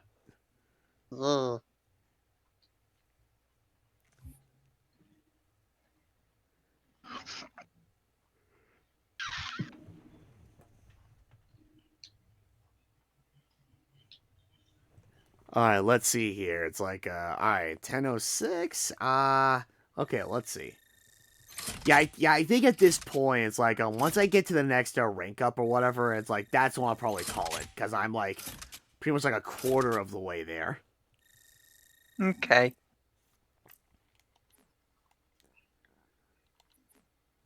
Let's see. That being said, though, gonna be going back to some Halo 4 SWAT.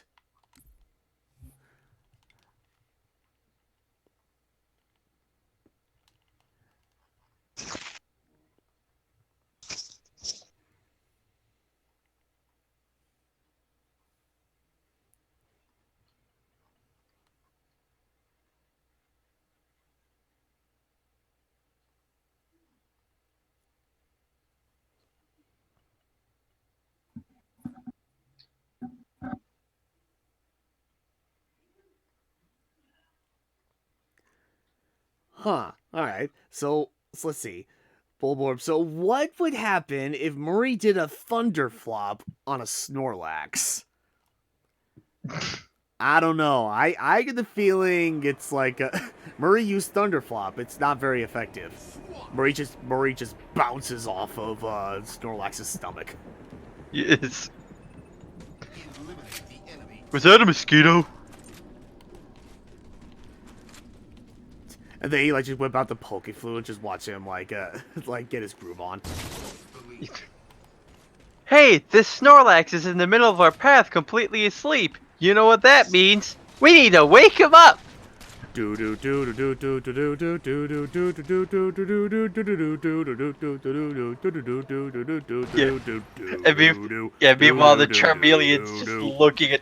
Charmeleon's just looking at his trainer. He's like, just catch it right now. It's asleep. Alrighty, Mini Dragon asks, another random question. What do you all think about Mark Hamill voicing Skeletor in the new He-Man show coming to Netflix? Wait. That's gonna be a thing?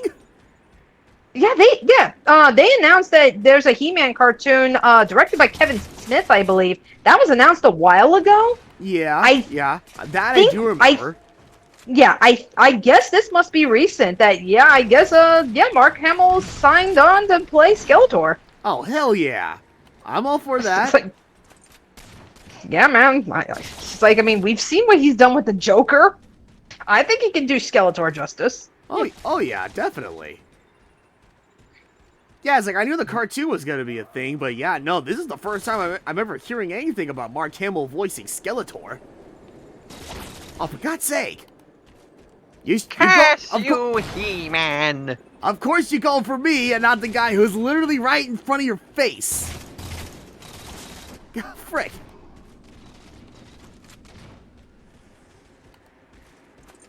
Not this again. Oh, for... I'm fairly certain I had a good running start, but whatever. Finally, okay. I at least have one kill on my... I at least have one kill on me. Huh.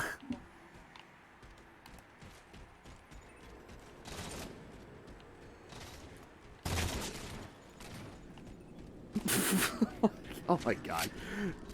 Shoot. I'm just thinking of like the most obscure quotes of Skeletor, like voiced by Mark, and Mark Hamill voicing it. It's like, "Oh, massage chair, if we lived in Canada, I would make you my bride."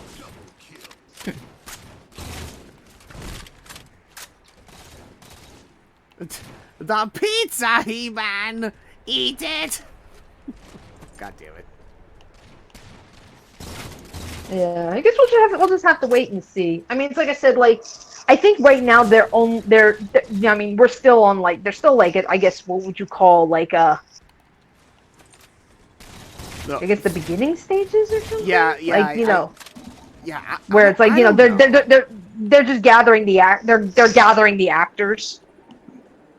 I guess. I think, I mean, it's like, unless, of course, if it's like, they already had, like, all the voice actors do all the recordings, like, way ahead of time or whatever. The problem was, well, they had to get, like, a bunch of, like, the animations done before they could even do, like, any more, big reveals or anything. I mean, right. I don't get me, I mean, I could be wrong, like, it seems like, production and such, you know, with anything, that they could go about it in, like, many different ways. But, well, okay, that's not entirely true. Like, more so with, like, just animation or whatnot. I feel like when it comes to animation, is like, when it comes to how they handle production and such, it can go, like, they can take, alternate routes on how they approach it. Or whatnot. Right. Well, yeah, and if I recall correctly, I believe this He-Man cartoon that's coming up on Netflix, I believe the same studio that's doing the Castlevania anime, they're doing the He-Man cartoon. Wait, really? Okay, so it will be good. Yeah, so you have that studio. We already have Mark Hamill confirmed for a voice actor. We have Kevin Smith, who's going to be directing this thing. And from what I recall, I think this is actually supposed to be a sequel. Like, this is supposed to pick up where the original He-Man cartoon left off. Because apparently the cartoon left off somewhere or was canceled or something, so they're like, nope, we're picking back where it left off, and we're just gonna continue moving forward. They're not trying to do like what they're doing with She-Ra, where it's like they're not reimagining it or anything. They're not trying to, we're just gonna change everything, to fit more, to like, what people want today. They're just going, nope, we're just gonna make the best show that we can, but we are literally picking up where the original left off. We're not going to try to remake it. We want to continue it. Huh. That's at least what I've heard. Interesting. Okay. Of course, now this actually makes me curious because I know the original cartoon is quite old, and from what I've been able to see, it's not readily available.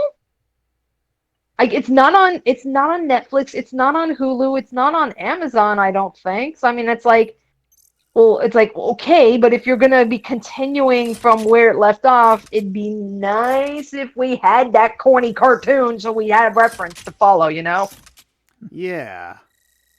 It's like that's the one thing. It's like can we at least, I mean I know it's corny as hell.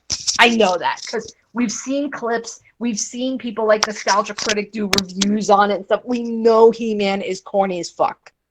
But at the same time, it's just, again, it's just like, let's give us some freaking context here. I mean, just back in the day, they only just made a show for him because they needed to sell toys somehow. Yeah, and let alone actually, like, I know on Netflix there's like a series of documentaries that's called like The Toys That Made Us. And it's all about, like, every episode they talk about, like, some brand of toys that, we all grew up with. And they go into, how it started, when it hit its peak, if it did go down, okay, what caused it to go down. And they did a whole episode about He-Man. And, again, oh my God, I was really little. I think He-Man was, like, 80s and 90s, I think it was, like mostly 80s and I believe early 90s. I was really little because I was born in 85, so I completely missed the whole He-Man thing, so I don't know shit about it. But yeah, apparently, like, yeah, when those He-Man toys came out, they made the toys, they made comics, they got the TV show, and for a while He-Man was huge. Like they said, like that was actually a very, very successful toy line, and a lot of people loved that cartoon. And then it ultimately kind of went downhill, and now it's kind of got like more of a cult following nowadays. Eliminate the enemy team.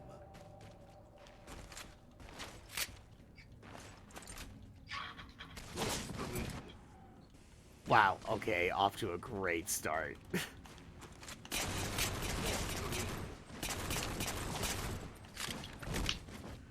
Alright, no worries. This is going to be the... this is going to be the redemption round. Just give it time. But yeah, it's like, man. When it came to all the stuff with like a Thundercats and like He-Man or whatever, it's like, my God. I never really guessed. I'm trying to think, did they launch a new Thundercats that they're trying to basically do a Teen Titans Go with the Thundercats? Yeah. Something like that, yeah. Yeah, it's like, again, I don't know anything about it, but, because, like, I don't really watch Cartoon Network all that much outside of Adult Swim. So it's like, but it's like, I remember hearing that's like, yeah, they were going to do another Thundercats, but they were going for, we're just going to make it like Teen Titans Go. And I remembered everybody getting so pissed at it. Yeah. Yeah, because it's like, unlike the original show, it's like, seems like to most people, it seems like, okay, they're doing a complete 180 with the direction of this new iteration of the Thundercats, and it just doesn't feel right. Or I think it's just also more so because, like, the last time we tried to do Thundercats, like, the show was good, but it didn't get enough traction, so it ended up getting canned. Oh yeah, that's right. The like the Thundercats anime. Yeah. Oh yeah, I remember that. I remember seeing like the beginning episodes of that, and it's like it wasn't bad by any means. Yeah, but it just didn't get enough traction, so they ended up canning it. Ah, Damn. Watch their damn shows, or else they're gonna get canceled. Support the official release. Like how Like, you you know, of folks course it do would- when you. Oh my god. of course it would help. Of course, it would help if Cartoon Network actually allowed people to watch a freaking release instead of just swamping, you know, the time slots with Teen Titans Go. Yeah. I don't know. I don't know if they're still doing that now. But man, I remember what was it like a few years ago where it was just like it was like, you know, okay, like damn near every freaking time slot was Teen Titans Go, and it was just like enough. They like completely oversaturated it. Yeah, like that was like the biggest problem. Like they just kept showing this over and over and over again. It's like, but yeah, you wonder why nothing else is getting traction because you keep doing this. Right. Like you are a network. Show your other program. Show reruns of Steven Universe for all we care. It's like seriously, come on. That's actually something I was like really, really kind of like. Even now, I'm still kind of surprised about. It's like, you know, Steven Universe got quite a devoted following, and it's like, my God, you can tell they were struggling because it was just like between like all the various hiatuses and shit. That's where it's just like. I know there were times like we didn't even know what to expect anymore. Like, you know, is Steven Universe going to survive or not? Fortunately, it did, but it was just one of those things where it's just like, you know, we get like 5 new episodes and then it's gone for several months. This is where it's just like, what the hell is going on over there? Well, oh yeah, it's like it makes me wonder. It's like I don't know if it's technically like something on Cartoon Network's end or just like the makers of the show, like behind the scenes or something. And no, that's where it's like I have no idea what happened. Yeah, I mean, it's like It could be a story writing thing. yeah, that Right. yeah, it's like I feel like in this case it's more so, like something from like the creators end, not so much with Cartoon Network. Because I mean it's like considering how popular of a show Steven Universe is or whatnot, it's like it would not make sense for a network to just blow off like one of their most popular shows in the whole lineup, and you know, to just make things even worse for themselves. Oh no! Oh. right. Well- Well, and I'm trying to think. Didn't they just recently like complete Steven Universe? Like, because didn't they do like a bunch of episodes that was supposed to be like wrap-ups or something after they finished the story? It's actually going to be continuing, I think, early next month. Okay. But it's called Steven Universe Future. It's really good. But once it finishes, this will be it. Like, this will be the end of Steven Universe. Okay. Yeah, because I know, like, you know, Steven Universe. Yeah, they pretty much told that storyline. I know they did the movie, and then I was like, yeah, they were doing like some other episodes, I guess, to maybe try and like wrap up some loose plot points and like give some characters some more proper conclusion or something. Like they were still doing some more things, but it was after the main storyline was pretty much wrapped up. So it was just like, oh, so I guess Steven Universe is done. I didn't even realize that Steven Universe Future was already airing. I thought they were still advertising the start of the show. It aired quite a number of episodes, then it stopped for a little bit, like towards the end of the year. But it's about to continue on pretty soon. Okay. Oh, okay, all right. Yeah, it's like, although at the same time, unfortunately, before I could even think about continuing Steven Universe, like the show itself with Steven Universe Future, I still need to see the movie. Because I know I've been hearing a lot of good things on how the movie was handled. Oh god. And it's like, oh man, unfortunately I don't have a means of watching it. I thought I was gonna, be able to actually watch the movie when I was off on that little business trip, as it were. But it's like, oh no, it's not. No, it's the release date was not close enough.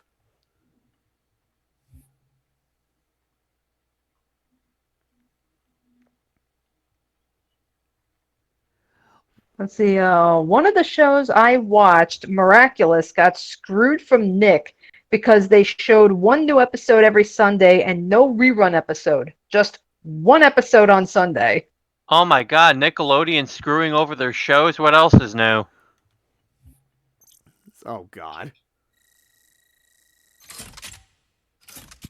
Oh, there's actually a channel on YouTube that I watch every now and again. Which was the channel is known as Unicorn of War, and they do a bunch of like Ruby episodes, but occasionally they dabble into other things. And Unicorn of War did this whole series on Winx Club. Now I've never watched Winx Club. I'd heard of it, but by the time that show was on TV, I was like I think well into high school, so I was beyond the demographic that show was meant for. But it was interesting listening, because I clicked on it anyway just because I was curious, and it was interesting, like, the history behind this show and, like, what happened when Nickelodeon picked up the license and how Nickelodeon nearly destroyed this thing. It was like, wow. It was actually really interesting to watch. And it's like I said, I don't know shit about Winx Club, but it was still interesting to hear what happened. Yeah, I was watching this series of videos from the Mysterious Mr. Enter. He was doing a Nicorama, very similar to the vein of which how like Nostalgia Critic does like his Disney December stuff, but he just did it with Nickelodeon properties. And when he started talking about Harvey Beaks, he talked about this one instance where Nickelodeon did this extremely scumbaggy thing to the creator of Harvey Beaks, C.H. Greenblatt. What did they do? Okay, so they decided that since Harvey Beaks wasn't pulling in the SpongeBob views, they decided to take the show and move it to their sister channel, the Nicktoons channel, which some people dub as the Nickelodeon Graveyard, where they send shows to die. And they did all this without telling the creator that they did so. Wow. And the CH Greenblatt made a Tumblr post expressing how angry he was about this, because it's like, you just basically moved my show to a completely different channel without letting me know about it. And not only did Nickelodeon see that he posted it, but they forced him to remove it and then make an apology post for even saying it to begin with. Oh, for fuck's sake. Wow. Yeah, so I'm like, so let me get this straight. You guys fucked this guy over. He gets reasonably upset about it, and you're asking him to apologize. That's Wow. stupid. Dick move. That's beyond a dick move. Yeah, seriously. I mean, it's like, yeah, if you're going to move somebody's show or whatever, like, you got to tell the people. Or something, yeah. Yeah, and then yeah, when he voices his concerns, you try to shut him up. Yep. It's like, Jesus Christ.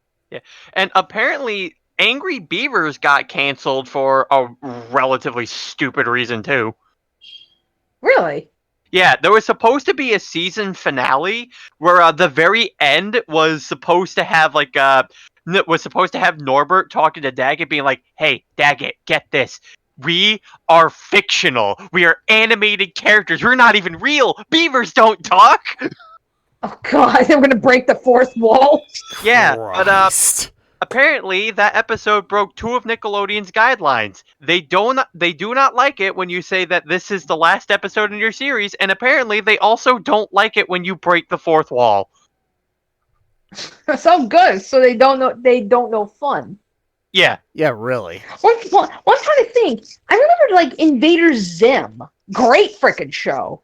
But it was like I heard that it was like after like the first like 2 episodes or something, like pretty much I think it was like right after, it had to have been after the first 2 episodes, because I think it was like episode 2 or 3 or something was the infamous Dark Harvest episode. And it's like pretty much like immediately after that, Nintendo was not Nintendo, Nickelodeon. They were just like, "Oh my god, what the hell did we do?" And they're like, we don't want this on our network, and that's unfortunately why Zim didn't get a very long season. Yeah, and there's also the unfortunate treatment that they ended up giving My Life as a Teenage Robot. What did they do to that one? They continuously held off on releasing new episodes and new seasons for like nobody even knows the reason why. Like people loved the show and it was a generally good show, but Nickelodeon for some reason just wanted to make it their job to just put this thing in the ground. Huh. That is very weird. Very weird. Yeah. All right. And I'm trying to think, didn't they also pass up on Adventure Time? Yeah, they passed up on Adventure Time, and instead they had Fanboy and Chum Chum. Good move. Wow. I didn't even realize Adventure Time was going to be in the hands of Nickelodeon, potentially. Yeah, but they turned it down. Yeah, I think I did hear about that, where it was like, yeah, he originally pitched it for Nickelodeon. Nickelodeon said no. He then went to Cartoon Network. Cartoon Network said yes, and it became a major hit. So it's like, it's like, apparently it's like, yeah, I guess Nickelodeon passed that up for Fanboy and Chum Chum. Okay. Well, we all know what Nickelodeon's priorities are, I guess. Yep. If you're not pulling in the SpongeBob views, you mean nothing to them. Okay. Magic Crystal Star Girl asks, did Hey Arnold have something cancel for some reason? I don't know if they did. I know they were going to make a spin-off show for the Patakis. Oh, I heard about that. I wish they had done that. Yeah, but that got canned because they deemed that it was too dark. He's like, well, that's what happens when you're dealing with a girl who lives with, like, an alcoholic mother, a, like, borderline abusive father, and, like, a perfect sister. It's like, yeah, Hulk's not going to be okay. Oh, yeah, really. Oh, God, oh my god, it just hit me. It's like, think about it. The moment Steven Universe ends, like, all the newer cartoons that initially started, like, during the last decade, they will all be finished. Steven Universe is literally the last one standing.